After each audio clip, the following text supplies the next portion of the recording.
ਰਾਮ ਸਰੂਪ ਅਣਖੀ ਦਾ novel Gelo 39ਵਾਂ ਅੰਗ। ਕੀ ਕਰਾਂ ਪਰਾਂਦੇ ਨੂੰ ਜੋਬਨ ਰੁੜਦੇ ਜਾਂਦੇ ਨੂੰ। 2 ਸਾਲ ਦਾ ਕਤਲ ਦਾ ਮੁਕੱਦਮਾ ਹੀ ਚੱਲਦਾ ਰਿਹਾ। ਫਿਰ ਜਦੋਂ ਬਚਿੱਤਰ ਨੂੰ 20 ਸਾਲੀ ਕੈਦ ਹੋ ਗਈ, ਉਹ ਕਦੇ ਵੀ ਜੇਲ੍ਹ ਚੋਂ ਛੁੱਟੀ ਲੈ ਕੇ ਨਹੀਂ ਆਇਆ। ਕੋਈ ਤਾਂ ਕਾਰਨ ਹੋਏਗਾ ਜੇ ਜੇਲ੍ਹ ਵਾਲੇ ਉਹਨੂੰ ਛੁੱਟੀ ਨਹੀਂ ਦਿੰਦੇ ਸਨ। ਪਿੰਡ ਦੇ ਹੋਰ ਬੰਦੇ ਵੀ ਤਾਂ ਕਿਸੇ ਨਾ ਕਿਸੇ ਜੁਰਮ 'ਚ ਜੇਲ੍ਹ ਭੁਗਤ ਰਹੇ ਸਨ।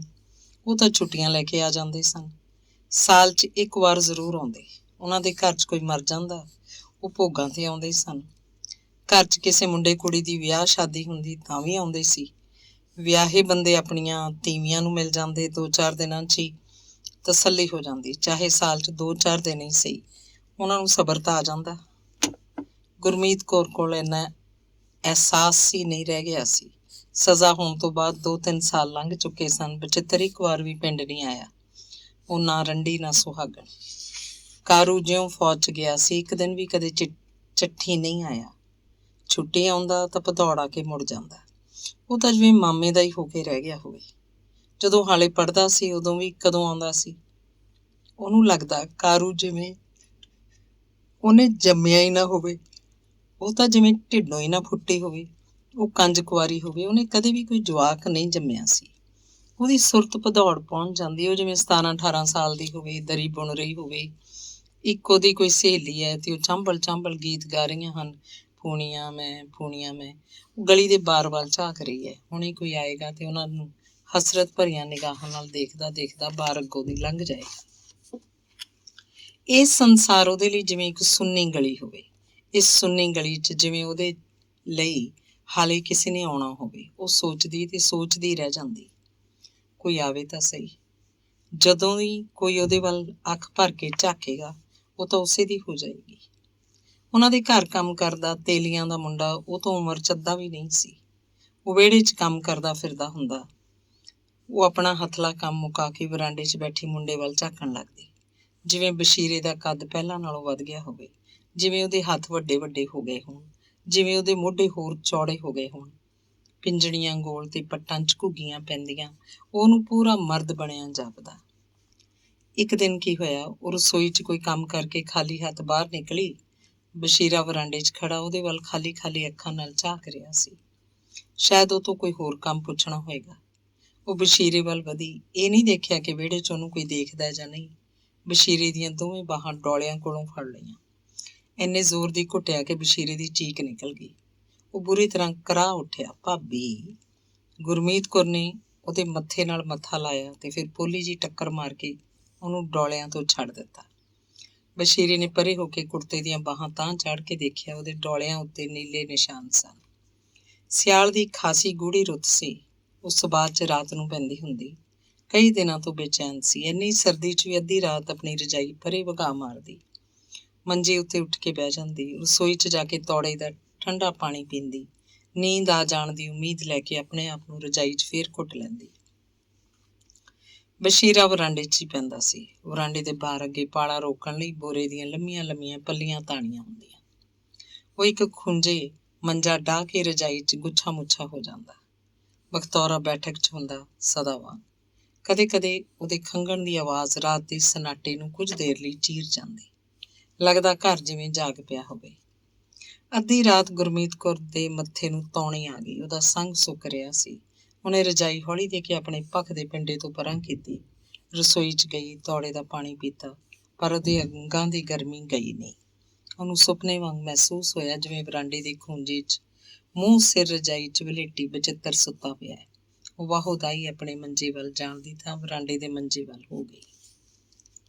ਬਸ਼ੀਰੇ ਨੂੰ ਬਿਲਕੁਲ ਹੋਸ਼ ਨਹੀਂ ਸੀ ਕਿ ਉਹਦੇ ਨਾਲ ਕੀ ਹੋ ਰਿਹਾ। ਜਦੋਂ ਵਾਪਸ ਆਪਣੀ ਮੰਜੀ ਤੇ ਆਈ, ਬਖਤੌਰੇ ਦੇ ਖੰਘਣ ਦੀ ਆਵਾਜ਼ ਲਗਾਤਾਰ ਉਹਦੇ ਤੱਕ ਪਹੁੰਚ ਰਹੀ ਸੀ। ਅੰਗ 40ਵਾਂ। ਜਿਸ ਦਿਨ ਕਸ਼ਮੀਰ ਤੋਂ ਕਾਰੂ ਦੀ ਲਾਸ਼ ਪਿੰਡ ਆਈ ਤਾਂ ਗੁਰਮੀਤ ਕੌਰ ਨੂੰ ਬੜਾ ਝੰਜੋੜਵਾਂ ਅਹਿਸਾਸ ਹੋਇਆ ਕਿ ਉਹ ਇੱਕ ਪੁੱਤਰ ਦੀ ਮਾਂ ਵੀ ਹੈ। ਪਹਿਲਾਂ ਅਜਿਹਾ ਅਹਿਸਾਸ ਕਦੇ ਵੀ ਨਹੀਂ ਸੀ। ਉਹ ਛੋਟੀ ਉਮਰ 'ਚ ਹੀ ਪਿੰਡ ਛੱਡ ਕੇ ਪੜ੍ਹਨ ਖਾਤਰ ਨਾਨਕੀ ਭਦੌੜ ਚਲਾ ਗਿਆ। ਫਿਰ ਉੱਥੋਂ ਦਾ ਹੋ ਕੇ ਰਹਿ ਗਿਆ ਸੀ।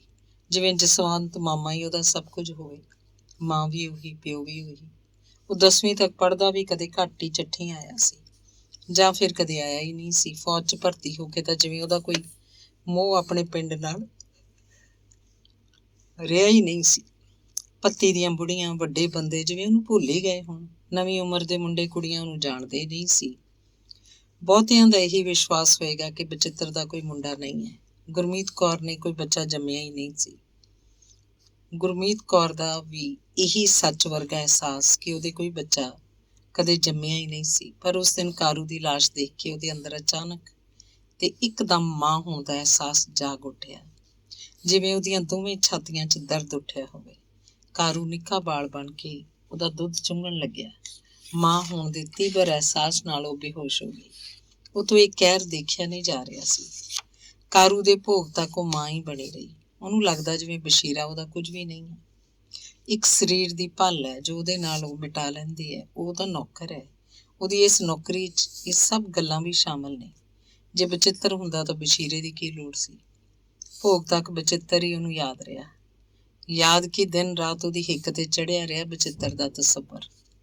ਉਹ ਬਚਿੱਤਰ ਦੀ ਗੈਰ ਹਾਜ਼ਰੀ ਚਿੱਤ ਵਿੱਚ ਲਿਆ ਕੇ ਅੱਖਾਂ ਭਰ ਲੈਂਦੀ, ਸੋਚਦੀ, ਲੈ ਚੰਦਰਾ ਮਾੜੀ ਕਿਸਮਤ ਵਾਲਾ, ਆਖਰੀ ਵੇਲੇ ਪੁੱਤ ਦਾ ਮੂੰਹ ਵੀ ਨਹੀਂ ਦੇਖ ਸਕਿਆ। ਇੱਥੇ ਹੁੰਦਾ ਤਾਂ ਕਿੰਨਾ ਮਰ ਜਾਂਦਾ। ਉਹ ਤਾਂ ਕਾਰੂ ਦੀ ਲੋਥ ਉੱਤੇ ਡਿੱਗਦਾ ਤੇ ਉੱਠਦਾ ਹੀ ਨਾ, ਜਿਵੇਂ ਇੰਜ ਕਰਨ ਨਾਲ ਕਾਰੂ ਜਿਉਂਦਾ ਹੋ ਜਾਏਗਾ। ਪਰ ਉਹਨੇ ਜਿਉਂਦਾ ਕਿੱਥੇ ਹੋਣਾ ਸੀ। ਅੱਖਾਂ ਪੂੰਝ ਕੇ ਉਹਨੂੰ ਲੱਗਦਾ ਬਚਿੱਤਰ ਆਪ ਵੀ ਕਿੱਥੇ ਜਿਉਂਦਾ ਹੈ। ਮਰਿਆਂ ਨਾਲੋਂ ਵੱਧ ਹੈ, ਮਰਿਆਂ ਨਾਲੋਂ ਆਪੇ ਵੱਧ ਹੈ। ਜਦੋਂ ਪੁੱਤ ਦੀ ਮੌਤ ਵੇਲੇ ਵੀ ਨਾ ਆ ਸਕਿਆ, ਉਹਨੂੰ ਸਰਕਾਰ ਉੱਤੇ ਗੁੱਸਾ ਆਉਂਦਾ। ਕੋਈ ਉਹਨੂੰ ਛੁੱਟੀ ਕਿਉਂ ਨਹੀਂ ਆਉਣ ਦਿੰਦਾ। ਤੇ ਫਿਰ ਤੇਜ਼ ਹਨੇਰੀ ਦੇ ਘੱਟੇ ਮਿੱਟੀ ਵਾਂਗ ਉਹਦੇ ਦਿਮਾਗ 'ਚ ਗੇਲੋ ਆ ਘੁਸਦੀ। ਉਸ ਕੰਜਰੀ ਕਰਕੇ ਪੱਟਿਆ ਗਿਆ ਸਾਰਾ ਵਸਦਾ ਰਸਤਾ ਘਰ। ਪਤਾ ਨਹੀਂ ਬੈਤਲ ਨੂੰ ਕੀ ਅੱਗ ਲੱਗੀ ਹੋਈ ਸੀ। ਉਹ ਦਲਿਤ ਬਿਨਾਂ ਸਾਹ ਹੀ ਨਹੀਂ ਲੈਂਦੀ ਸੀ। ਆਖਰ ਉਹੀ ਹੋਇਆ ਜਿਹੜਾ ਇੱਕ ਦਿਨ ਹੋਣਾ ਸੀ। ਮੈਂ ਤਾਂ ਬਥੇਰਾ ਆਖਦੀ ਹੁੰਦੀ, ਨੀ ਗੇਲੋ, ਨੀ ਪਾਪਣੇ ਛੱਡ ਦੇ ਰਾਹ। ਇੱਕ ਦਿਨ ਪੱਟ ਕੇ ਵਗਾ ਦੇਂਗੀ ਸਾਰੇ ਟੱਬਰ ਨੂੰ, ਤੇਰੇ ਪੱਲੇ ਤਾਂ ਕੀ ਰਹਿ ਜੂ। ਪਰ ਨਾ, ਕਾਹਨੂੰ ਮੰਨਦੀ ਹੈ। ਬੱਛਰੂ ਵਾਂਗ ਢੁੱਡ ਮਾਰ ਕੇ ਪਹੁੰਚ ਜਾਂਦੀ ਉਹਦੇ ਕੋਲ। ਕੀ ਕੱਢ ਲਿਆ ਬਈ। ਗੁਰਮੀਤ ਕੌਰ ਨਤਾਰਾ ਕਰਦੀ, ਰਾਮਾ ਕਤਲ ਨਹੀਂ ਹੋਇਆ, ਮੈਂ ਕਤਲ ਹੋਈ ਹਾਂ। ਮੇਰਾ ਆਦਮੀ ਜੇਲ੍ਹ 'ਚ ਬੈਠਾ, ਮੇਰੀ ਜ਼ਿੰਦਗੀ ਕਤਲ ਹੋ ਕੇ ਰਹਿ ਗਈ। ਪੁੱਤ ਪਹਿਲਾਂ ਹੀ ਕੋਲ ਨਹੀਂ ਸੀ। ਜੇ ਕਿਧਰੇ ਹੈਗਾ ਵੀ ਸੀ, ਰੱਬ ਨੇ ਆਹ ਭਾਣਾ ਵਰਤਾਤਾ, ਉਹ ਵੀ ਨਾ ਰਿਹਾ। ਸਹੁਰਾ ਵਿਚਾਰਾ ਮਰਨ ਕਿਨਾਰੇ ਹੈ, ਮੈਂ ਤਾਂ ਰਹਿ ਗਈ ਇਕੱਲੀ ਦੀ ਇਕੱਲੀ। ਗੁਰਮੀਤ ਕੌਰ ਗਿੱਲ ਉੱਤੇ ਸਾਰੇ ਦੋਸ਼ ਮੜ੍ਹਦੀ। ਇਹ ਸਾਰਾ ਕਹਿਰ ਉਸ ਕੰਜਰੀ ਕਰਕੇ ਟੁੱਟਿਆ ਮੇਰੇ ਘਰ ਤੇ। ਆਪ ਤਾਂ ਵਿਆਹ ਕਰਾ ਕੇ ਉਹ ਜਾ ਬੈਠੀ ਨਥਾਣੇ, ਮੈਨੂੰ ਨਰਕਾਂ 'ਚ ਸਿੱਟ ਗਈ। ਉੱਥੇ ਵੀ ਕਿਹੜਾ ਭੱਦਰਕਾਰਾ ਕਰਦੀ ਹੋਊਗੀ। ਹੈ ਤਾਂ ਉਹੀ ਗੱਲ। ਹਾਏ ਨੀ ਗੇਲੋ ਕੁੱਤੀਏ, ਮੈਂ ਤਾਂ ਕਹਿੰਦੀ ਹਾਂ ਤੂੰ ਮੇਰੇ ਵਾਂਗੂ ਹੀ ਉੱਜਣੇ। ਨਿਮਾਣਾ ਬਚਿੱਤਰ ਪੁੱਤ ਦਾ ਮੂੰਹ ਵੀ ਨਾ ਦੇਖ ਸਕਿਆ। ਗੁਰਮੀਤ ਕੌਰ ਦਾ ਵੱਡਾ ਝੋਰਾ। ਕਾਰੂ ਦੇ ਭੋਗ ਤੋਂ ਬਾਅਦ ਸਭ ਅੰਗ ਸਾਗ ਘਰਾਂ ਨੂੰ ਚਲੇ ਗਏ। ਸਭ ਦੇ ਮੂੰਹਾਂ ਉੱਤੇ ਕਾਰੂ ਜਿੰਨਾ ਹੀ ਬਚਿੱਤਰ ਦਾ ਅਫਸੋਸ ਸੀ। ਇੰਨੇ ਦਿਨ ਘਰ ਦੇ ਮਾਹੌਲ 'ਚ ਕਾਰੂ ਦੀ ਮੌਤ ਜਿੰਨੀ ਬਚਿੱਤਰ ਦੀ ਕੈਦ ਘੁਲੀ ਰਹੀ। ਇੱਕ ਗੱਲ ਬੜੀ ਮਹਿਸੂਸ ਕਰਨ ਵਾਲੀ ਸੀ ਕਿ ਕਿਸੇ ਵੀ ਰਿਸ਼ਤੇਦਾਰ ਨੇ ਗੇਲੋ ਦਾ ਨਾਂ ਆਪਣੀ ਜ਼ਬਾਨ ਤੇ ਨਹੀਂ ਲਿਆਂਦਾ। ਗੁਰਮੀਤ ਕੌਰ ਦਾ ਵਿਹੜਾ ਫਿਰ ਸੁੰਨਾ ਸੀ। ਚੁੱਪ ਦਾ ਅਹਿਸਾਸ ਕੁਝ ਦਿਨ ਹੀ ਬਰਕਰਾਰ ਸੀ। ਦਿਨ ਗੁਜ਼ਰਦੇ ਗਏ, ਫਿਰ ਮਹੀਨੇ ਗੁਜ਼ਰਨ ਲੱਗੇ। ਵਕਤ ਬੜਾ ਬਲਵਾਨ ਹੈ। ਮੌਸਮ ਵਕਤ ਦੇ ਅੱਗੇ ਪਿੱਛੇ ਘੁੰਮਦੇ ਰਹਿੰਦੇ ਹਨ।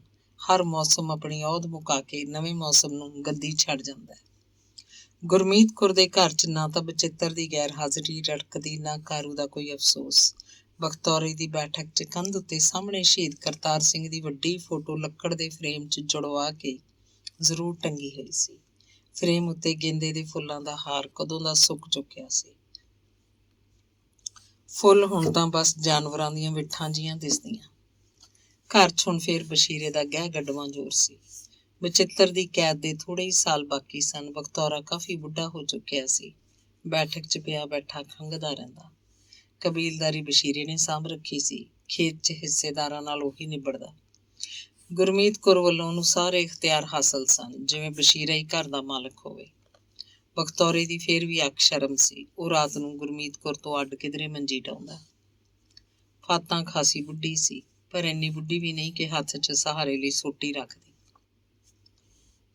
ਕਾਲ ਨਾਲ ਤੁਰਦੀ, ਤੋਰ ਤੋਂ ਲੱਗਦਾ ਨਹੀਂ ਸੀ ਕਿ ਉਹ ਇੰਨੇ ਵਰ੍ਹਿਆਂ ਦੀ ਹੋਏਗੀ। ਅੱਖਾਂ ਦੀ ਨਜ਼ਰ ਕਾਇਮ ਸੀ। ਕਦੇ ਕਦੇ ਫਾਤਾਂ ਗੁਰਮੀਤ ਕੌਰ ਕੋਲ ਆਉਂਦੀ, ਚਾਹ ਧਰ ਲੈਂਦੀ। ਰੋਟੀ ਦਾ ਵੇਲਾ ਹੁੰਦਾ ਤਾਂ ਖਵਾ ਕੇ ਤੋਰਦੀ।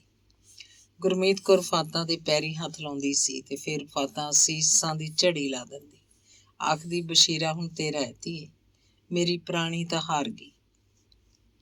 ਚੰਦ ਰੋਜ਼ ਦਾ ਮੇਲਾ ਹੈ, ਜਿਉਣ ਜੋਗੀਏ ਤੂੰ ਇਹਨੂੰ ਪੁੱਤ ਬਣਾ ਕੇ ਰੱਖੀ, ਤੇਰਾ ਹੋ ਚੁੱਕਿਆ। ਗੁਰਮੀਤ ਕੌਰ ਉਹਦੇ ਵੱਲ ਕਣਖਾ ਝਾਕਣ ਲੱਗਦੀ, ਹੈਰਾਨ ਜਿਹੀ, ਪਰ ਉਹਦੀਆਂ ਅੱਖਾਂ ਹੱਸ ਰਹੀਆਂ ਹੁੰਦੀਆਂ, ਢਿੱਡ ਹੱਸ ਰਿਹਾ ਹੁੰਦਾ। ਜਵਾਬ ਦਿੰਦੀ, ਹਾਂ ਤਾਈ, ਮੈਨੂੰ ਤਾਂ ਬਲਾ ਹੀ ਆਸਰਾ ਹੈ ਬਸ਼ੀਰੇ ਦਾ। ਤੂੰ ਇਹਦੀ ਚਿੰਤਾ ਨਾ ਕਰੀ, ਮੈਂ ਇਹਦਾ ਸਭ ਕਰੂੰ। ਚੰਗਾ ਧੀਏ, ਬੁੱਢ ਸੁਹਾਗਣ, ਤੇਰੀ ਔਲਾਦ ਦੇ ਖੇੜੇ ਵਸਣ। ਬਚਿੱਤਰ ਸੂ ਆਇਆ, ਲੈ ਆ ਕੇ ਸਭ ਸਾਂਭ ਲੂ।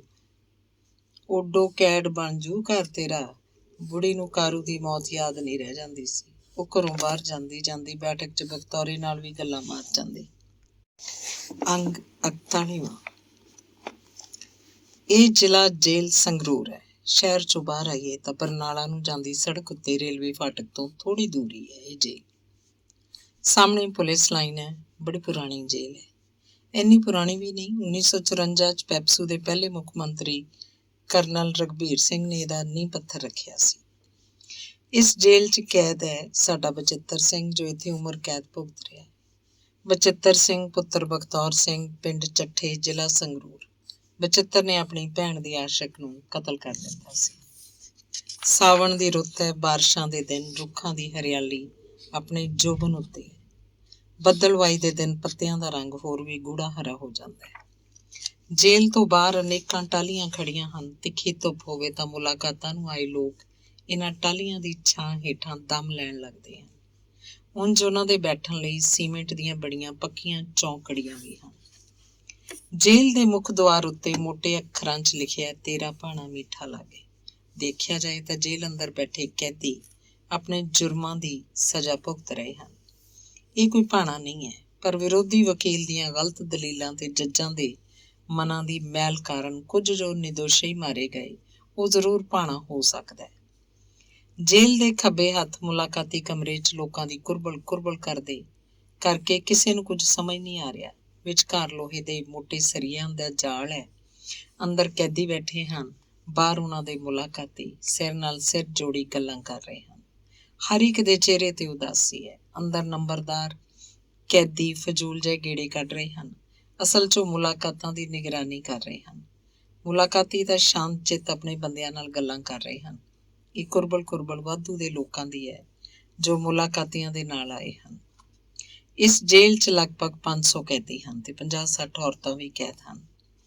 ਲਗਭਗ 100 ਤੋਂ ਵੱਧ ਕਾਤਲ ਕੈਦੀ ਹਨ ਜੋ ਉਮਰ ਕੈਦ ਭੋਗ ਰਹੇ ਹਨ।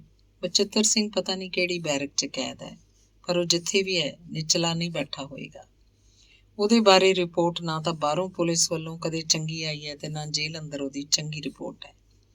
ਉਹ ਗੱਲਾਂ 'ਚ ਐਵੇਂ ਹੀ ਸਾਥੀ ਕੈਦੀਆਂ ਨਾਲ ਖੈਬੜ ਪੈਂਦਾ ਹੈ, ਮਾਰ ਕੁਟਾਈ ਵੀ ਹੋ ਜਾਂਦਾ ਹੈ, ਗਾਲਾਂ ਕੱਢਣ ਲੱਗਦਾ ਹੈ, ਕਦੇ ਗੁੱਸੇ 'ਚ ਆਪਣਾ ਮੂੰਹ ਹੀ ਚਪੇੜਾਂ ਨਾਲ ਭੰਨ ਸੁੱਟਦਾ ਹੈ, ਆਪਣੇ ਸਿਰ ਦੇ ਵਾਲ ਪੁੱਟ ਲੈਂਦਾ ਹੈ। ਸਾਥੀ ਕੈਦੀ ਕਿਹੜਾ ਭਲੇ ਮਾਨਸ ਹੈ, ਬਚਿੱਤਰ ਨੂੰ ਛੇੜ ਕੇ ਮਜ਼ਾ ਲੈਣ ਲੱਗਦੇ ਹਨ। ਇੱਕ ਦਿਨ ਸਵੇਰੇ 9-10 ਵਜੇ ਕੈਦੀਆਂ ਨੂੰ ਬਾਹਰ ਕੱਢ ਕੇ ਰੋਟੀ ਖਵਾਈ ਜਾ ਰਹੀ ਸੀ। ਬਕਰੈਣ ਦੇ ਉੱਚੇ ਰੁੱਖ ਉੱਤੇ ਘੁੱਗਾ ਘੁੱਗੀ ਚੋਲ ਮੋਲ ਕਰਦੇ ਉੱਡਦੇ, ਕਦੇ ਉੱਥੇ ਬਹਿੰਦੇ ਕਦੇ ਇੱਥੇ। ਇੱਕ ਕੈਦੀ ਲਗਾਤਾਰ ਉਹਨਾਂ ਵੱਲ ਝਾਕ ਕੇ ਆਨੰਦ ਲੈ ਰਿਹਾ ਸੀ। ਥੋੜ੍ਹੀ ਦੇਰ ਬੈਠੇ ਬਚਿੱਤਰ ਨੂੰ ਦੇਖ ਕੇ ਉਹਨੂੰ ਸ਼ਰਾਰਤ ਸੁੱਝੀ ਤੇ ਉਹ ਫਿਰ ਉੱਚੀ ਬੋਲ ਪਿਆ, ਆਪਦੀ ਭੈਣ ਨੂੰ ਹਟਾ ਓਏ, ਬਗਾਨੇ ਪੁੱਤ ਨੂੰ ਦੰਦੀਆਂ ਵੱਢਦੀ ਫਿਰਦੀ ਹੈ। ਬਚਿੱਤਰ ਦੀ ਥਾਲੀ 'ਚ ਦਾਲ ਬਾਕੀ ਸੀ, 2 ਰੋਟੀਆਂ ਵੀ। ਉਹਨੇ ਸਣੇ ਰੋਟੀਆਂ ਥਾਲੀ ਉਸ ਕੈਦੀ ਵੱਲ ਵਗਾਹ ਮਾਰੀ। ਜ਼ਰੂਰ ਘੁੱਗੀ 'ਚ ਗੇਲੋ ਆ ਵੜੀ ਹੋਏਗੀ। ਰੋਟੀਆਂ ਤਾਂ ਰਾਹ 'ਚ ਹੀ ਕਿਧਰੇ ਡਿੱਗ ਪਈਆਂ। ਥਾਲੀ ਸਾਥੀ ਕੈਦੀ ਦੇ ਕੰਨ ਕੋਲ ਦੀ ਨਿਕਲ ਗਈ ਤੇ ਦੂਰ ਪਰਾਂ ਜਾ ਡਿੱਗੀ। ਪਹਿਰਾ ਦੇ ਰਹੇ ਗਾਰਡ ਦੇ ਨਾਲ 2 ਡੰਡੇ ਬਚਿੱਤਰ ਦੇ ਜੜ ਤੇ ਉਹਨੂੰ ਬਾਹੋਂ ਧੂ ਕੇ ਬੈਰਕ ਅੰਦਰ ਲੈ ਗਿਆ। ਉਹਦੀ ਮੁਲਾਕਾਤ ਲਈ ਬੰਦੇ ਆਉਂਦੇ ਰਹਿੰਦੇ ਸੀ, ਕਦੇ ਉਹਦਾ ਸਾਲਾ ਭਦੌੜ ਵਾਲਾ ਜਸਵੰਤ ਸਿੰਘ, ਕਦੇ ਉਹਦਾ ਮਾਮਾ ਤਰਲੋਚਨ ਮੋੜਾਂ ਤੋਂ, ਕਦੇ ਉਹਦਾ ਬਾਪ ਬਖਤੌਰਾ ਵੀ ਆਉਂਦਾ ਚੱਠਿਆਂ ਤੋਂ। ਮੁਲਾਕਾਤ ਲਈ ਉਹ ਲੋਹੇ ਦੇ ਜੰਗਲੇ ਪਿੱਛੇ ਆ ਤਾਂ ਬਹਿੰਦਾ, ਪਰ ਕਿਸੇ ਨਾਲ ਵੀ ਅਕਲ ਦੀ ਤੇ ਚੱਜ ਦੀ ਗੱਲ ਨਾ ਕਰਦਾ। ਕਦੇ ਤਾਂ ਗੁੰਮਸੁੰਮ ਹੀ ਰਹਿੰਦਾ, ਬੋਲਦਾ ਕੁਛ ਨਹੀਂ ਸੀ, ਬਸ ਅਗਲੇ ਦੀਆਂ ਗੱਲਾਂ ਸੁਣਦਾ ਰਹਿੰਦਾ ਬੇਧਿਆਨਾ ਜਿਹਾ ਹੋ ਕੇ। ਕਦੇ ਉੱਚਾ ਬੋਲਦਾ, ਗਾਲਾਂ ਕੱਢਦਾ, ਥਰ ਕੰਬੀ ਵੀ ਜਾਂਦਾ। ਕੋਲ ਸੱਜੇ ਖੱਬੇ ਬੈਠੇ ਦੂਜੇ ਕੈਦੀ ਆਪਣੇ ਮੁਲਾਕਾਤੀਆਂ ਨਾਲ ਗੱਲ ਕਰਨ ਜੋਗੇ ਨਹੀਂ ਰਹਿੰਦੇ ਸੀ। ਉਹਦਾ ਪਤਾ ਨਹੀਂ ਸੀ ਉਹ ਕਿਹਨੂੰ ਗਾਲਾਂ ਕੱਢਦਾ, ਉਹ ਕਿਉਂ ਉੱਚਾ ਬੋਲਦਾ, ਜਿਵੇਂ ਆਪਣੇ ਆਪ ਨੂੰ ਹੀ ਬੋਲ ਰਿਹਾ ਹੋਵੇ, ਕੁਝ ਕਹਿ ਰਿਹਾ ਹੋਵੇ। ਬੋਲਦਿਆਂ ਉਹਦੀਆਂ ਵਾਛਾਂ 'ਚੋਂ ਚਿੱਟੀ ਝੱਗ ਨਿਕਲਣ ਲੱਗਦੀ, ਉਹਦੀਆਂ ਅੱਖਾਂ ਹੋਰ ਲਾਲ ਹੋ ਜਾਂਦੀਆਂ। ਜਸਵੰਤ, ਤਰਲੋਚਨ ਤੇ ਬਖਤੌਰਾ ਵਾਰੀ ਨਾਲ ਤੀਜੇ ਚੌਥੇ ਮਹੀਨੇ ਹੀ ਗੇੜਾ ਮਾਰਦੇ। ਨਿਰਮੂਲ ਜਿਹੀ ਮੁਲਾਕਾਤ ਕਰਕੇ ਚਲੇ ਜਾਂਦੇ। ਹਰ ਇੱਕ ਦਾ ਹਰ ਵਾਰ ਇਹੀ ਨਿਰਣਾ ਹੁੰਦਾ ਕਿ ਇਹਨੂੰ ਛੁੱਟੀ ਦਵਾ ਕੇ ਪਿੰਡ ਲੈ ਜਾਣ ਦਾ ਕੋਈ ਲਾਭ ਨਹੀਂ ਹੋਏਗਾ। ਉਲਟਾ ਇਹ ਪਿੰਡ ਜਾ ਕੇ ਨਵਾਂ ਪੰਗਾ ਨਾ ਖੜਾ ਕਰਦੇ ਕੋਈ। ਗੱਲਾਂ ਸੁਣ ਕੇ ਬਚਿੱਤਰ ਦੀ ਜ਼ਮਾਨਤ ਦੇਣ ਨੂੰ ਵੀ ਚੱਠਿਆਂ ਦਾ ਕੋਈ ਬੰਦਾ ਤਿਆਰ ਨਹੀਂ ਸੀ। ਹਾਂ, ਕਾਰੂ ਦੇ ਭੋਗ ਤੇ ਲਿਜਾਣ ਲਈ ਬਖਤੌਰੇ ਨੇ ਪਿੰਡੋਂ 2 ਜ਼ਮਾਨਤੀਏ ਲਿਆਂਦੇ ਸੀ, ਪਰ ਬਚਿੱਤਰ ਦਾ ਆਹ ਰੱਥ ਦੇਖ ਕੇ ਸੰਗਰੂਰ ਜਾ ਕੇ ਉਹ ਵੀ ਮੁੱਕਰ ਗਏ। ਮੋਢੇ ਦੇ ਸਮੋਸਿਆਂ ਨਾਲ ਜੁੱਤੀਆਂ ਝਾੜਦੇ ਬੱਸ ਅੱਡੇ ਨੂੰ ਤੁਰ ਪਏ ਸੀ। ਗੁਰਮੀਤ ਕੌਰ ਸਿਰਫ 2 ਵਾਰ ਉਹਦੀ ਮੁਲਾਕਾਤ ਨੂੰ ਗਈ ਸੀ, ਮੁੜ ਕੇ ਨਹੀਂ ਗਈ। ਪਹਿਲੀ ਵਾਰ ਜਦੋਂ ਗਈ ਉਹਦੇ ਨਾਲ ਬੋਲਿਆ ਹੀ ਨਹੀਂ, ਮੂੰਹ ਪੁਆ ਕੇ ਬੈਠਾ ਰਿਹਾ। ਉਹੀ ਕੁਛ ਨਾ ਕੁਛ ਬੋਲਦੀ ਰਹੀ। ਗੱਲਾਂ ਆਖ ਰੋਈ ਵੀ ਸੀ। ਆਖ ਰਹੀ ਸੀ, ਤੇਰੇ ਬਿਨਾਂ ਹੁਣ ਦੱਸ ਮੇਰਾ ਕੌਣ ਹੈ? ਤੂੰ ਜ਼ਬਾਨ ਤਾਂ ਸਾਂਝੀ ਕਰ। ਐ ਮੇਰੇ ਦਿਨ ਕਿਵੇਂ ਨਿਕਲਣਗੇ? ਪਤਾ ਨਹੀਂ ਹੋਰ ਕਿੰਨੇ ਵਰ੍ਹਿਆਂ ਨੂੰ ਤੂੰ ਪਿੰਡ ਆਏਗਾ। ਪਰ ਨਾ, ਬਚਿੱਤਰ ਤੇ ਕੋਈ ਅਸਰ ਨਹੀਂ ਹੋਇਆ ਸੀ। ਗੁਰਮੀਤ ਕੌਰ ਨਾਲ ਉਹਦੀ ਨਜ਼ਰ ਨਹੀਂ ਮਿਲਦੀ ਸੀ। ਉਹਦਾ ਬੋਲ ਤਾਂ ਸੁਣਦਾ ਸੀ। ਉਹਦੇ ਬੋਲਾਂ 'ਚ ਉਹਦੇ ਦਿਲ ਦੀ ਧੜਕਣ ਸਾਫ਼ ਸੁਣਾਈ ਦਿੰਦੀ ਹੋਏਗੀ, ਪਰ ਨਹੀਂ, ਪੱਥਰ ਉੱਤੇ ਬੂੰਦ ਪਈ ਨਾ ਪਈ। 4 ਮਹੀਨਿਆਂ ਬਾਅਦ ਉਹ ਫੇਰ ਉਹਦੀ ਮੁਲਾਕਾਤ ਨੂੰ ਗਈ। ਇਸ ਵਾਰ ਉਹ ਸਿੱਧਾ ਉਹਦੀਆਂ ਅੱਖਾਂ 'ਚ ਅੱਖਾਂ ਪਾ ਕੇ ਉੱਚਾ ਬੋਲ ਰਿਹਾ ਸੀ, ਤੈਨੂੰ ਸਭ ਪਤਾ ਸੀ ਕੁੱਤੀਏ, ਤੂੰ ਆਪ ਕਰਾਉਂਦੀ ਸੀ ਸਾਰਾ ਕੁਛ। ਤੂੰ ਸਮਝਦੀ ਕੀ ਸੀ ਆਪਣੇ ਆਪ ਨੂੰ? ਬਦਕਾਰੇ, ਮੈਨੂੰ ਪਿੰਡ ਆ ਲੈਣ ਦੇ। ਪਹਿਲਾਂ ਤੇਰਾ ਘੋਗਾ ਚਿੱਤ ਨਾ ਕੀਤਾ ਤਾਂ ਮੈਨੂੰ ਕੌਣ ਜਾਣੂ? ਤੇਰੇ ਡੱਕਰੇ ਵੱਢ ਕੁੱਤੇ ਗਿਰਜਾ ਮੂਹਰੇ ਸਿੱਟੂੰਗਾ। ਗੁਰਮੀਤ ਕੌਰ ਉਹਦੀ ਤੀਜੀ ਮੁਲਾਕਾਤ ਨੂੰ ਨਹੀਂ ਗਈ। ਹੋਰ ਕਾਤਲਾਂ ਵਾਂਗ ਬਚਿੱਤਰ ਨੂੰ ਆਮ ਮਾਫੀਆਂ ਘੱਟ ਹੀ ਮਿਲਦੀਆਂ ਸੀ। ਬਹੁਤੀਆਂ ਮਾਫੀਆਂ ਉਹਨੂੰ ਮਿਲਦੀਆਂ ਹੀ ਨਹੀਂ ਸੀ। ਇੱਕੋ ਕਾਰਨ ਕਿ ਜੇਲ੍ਹ 'ਚ ਸਾਥੀ ਕੈਦੀਆਂ ਨਾਲ ਤੇ ਸਿਕਿਉਰਿਟੀ ਗਾਰਡਾਂ ਨਾਲ ਉਹਦਾ ਨਿੱਤ ਦਾ ਵਰਤਾਓ ਚੰਗਾ ਨਹੀਂ ਸੀ। ਉਹ ਬਿਨਾਂ ਮਤਲਬ ਹੀ ਡੰਡੇ ਖਾਂਦਾ ਰਹਿੰਦਾ, ਹਰ ਵੇਲੇ ਖਿਝਿਆ ਰਹਿੰਦਾ। ਕਦੇ ਰੋਟੀ ਛੱਡ ਦਿੰਦਾ, ਕਦੇ ਦਾਲ ਸਬਜ਼ੀ 'ਚ ਨੁਕਸ ਕੱਢਣ ਲੱਗਦਾ, ਆਪਣੇ ਚਪੇੜਾਂ ਨਾਲ ਹੀ ਆਪਣਾ ਮੂੰਹ ਭੰਨ ਸੁੱਟਦਾ। ਚੱਠੀ ਉਹਦੀਆਂ ਗੱਲਾਂ ਪਹੁੰਚਦੀਆਂ ਤਾਂ ਉਹਦੀ ਜ਼ਮਾਨਤ ਤੇ ਜਾਣ ਲਈ ਕੋਈ ਤਿਆਰ ਨਾ ਹੁੰਦਾ। ਇਹੀ ਕਾਰਨ ਸੀ ਕਿ ਆਮ ਕੈਦੀਆਂ ਨਾਲੋਂ ਉਹਨੇ ਜੇਲ੍ਹ 'ਚ ਕੁਝ ਮਹੀਨੇ ਵੱਧ ਗੁਜ਼ਾਰਨੇ ਸਨ। ਉਹਦੀ ਕੈਦ ਪੂਰੀ ਹੋਣ 'ਚ ਸਿਰਫ 1 ਸਾਲ ਬਾਕੀ ਸੀ ਕਿ ਬਖਤੌਰਾ ਚਲਾਣਾ ਕਰ ਗਿਆ। ਇਹ ਨਹੀਂ ਕਿ ਉਹਦੀ ਉਮਰ ਕੋਈ ਬਹੁਤੀ ਵੱਡੀ ਹੋ ਚੁੱਕੀ ਹੋਵੇ। ਕੁਝ ਹੋਰ ਮਾਨਸਿਕ ਕਾਰਨ ਵੀ ਸਨ। ਉਹਦੇ ਸਾਹਮਣੇ ਉਹਨਾਂ ਦੇ ਘਰ ਦਾ ਕੋਈ ਭਵਿੱਖ ਨਹੀਂ ਰਹਿ ਗਿਆ ਸੀ। ਕਾਰੂ ਦੀ ਮੌਤ ਨੇ ਤਾਂ ਉਹਨੂੰ ਉੱਕਾ ਹੀ ਤੋੜ ਕੇ ਰੱਖਤਾ ਸੀ। ਫਿਰ ਤੇਲੀਆਂ ਦਾ ਮੁੰਡਾ ਬਸ਼ੀਰਾ, ਜੋ ਹੁਣ ਘਰ ਦਾ ਮੋਢੀ ਬਣਿਆ ਬੈਠਾ ਸੀ। ਗੁਰਮੀਤ ਕੌਰ ਨੇ ਉਹਨੂੰ ਜਿਵੇਂ ਘਰ ਦੀਆਂ ਕੁੰਜੀਆਂ ਹੀ ਸਾਂਭਤੀਆਂ ਹੋਣ, ਜਿਵੇਂ ਬਸ਼ੀਰਾ ਹੀ ਹੁਣ ਇਸ ਘਰ ਦਾ ਮਾਲਕ ਹੋਵੇ। ਬਚਿੱਤਰ ਦੀ ਭੋਰਾ ਵੀ ਉਡੀਕ ਨਹੀਂ ਰਹਿ ਗਈ ਸੀ ਇਸ ਘਰ 'ਚ। ਬਸ ਫਿਰ ਤਾਂ ਗੁਰਮੀਤ ਕੌਰ ਸੀ ਤੇ ਜਾਂ ਫਿਰ ਉਹਦਾ ਬਸ਼ੀਰਾ।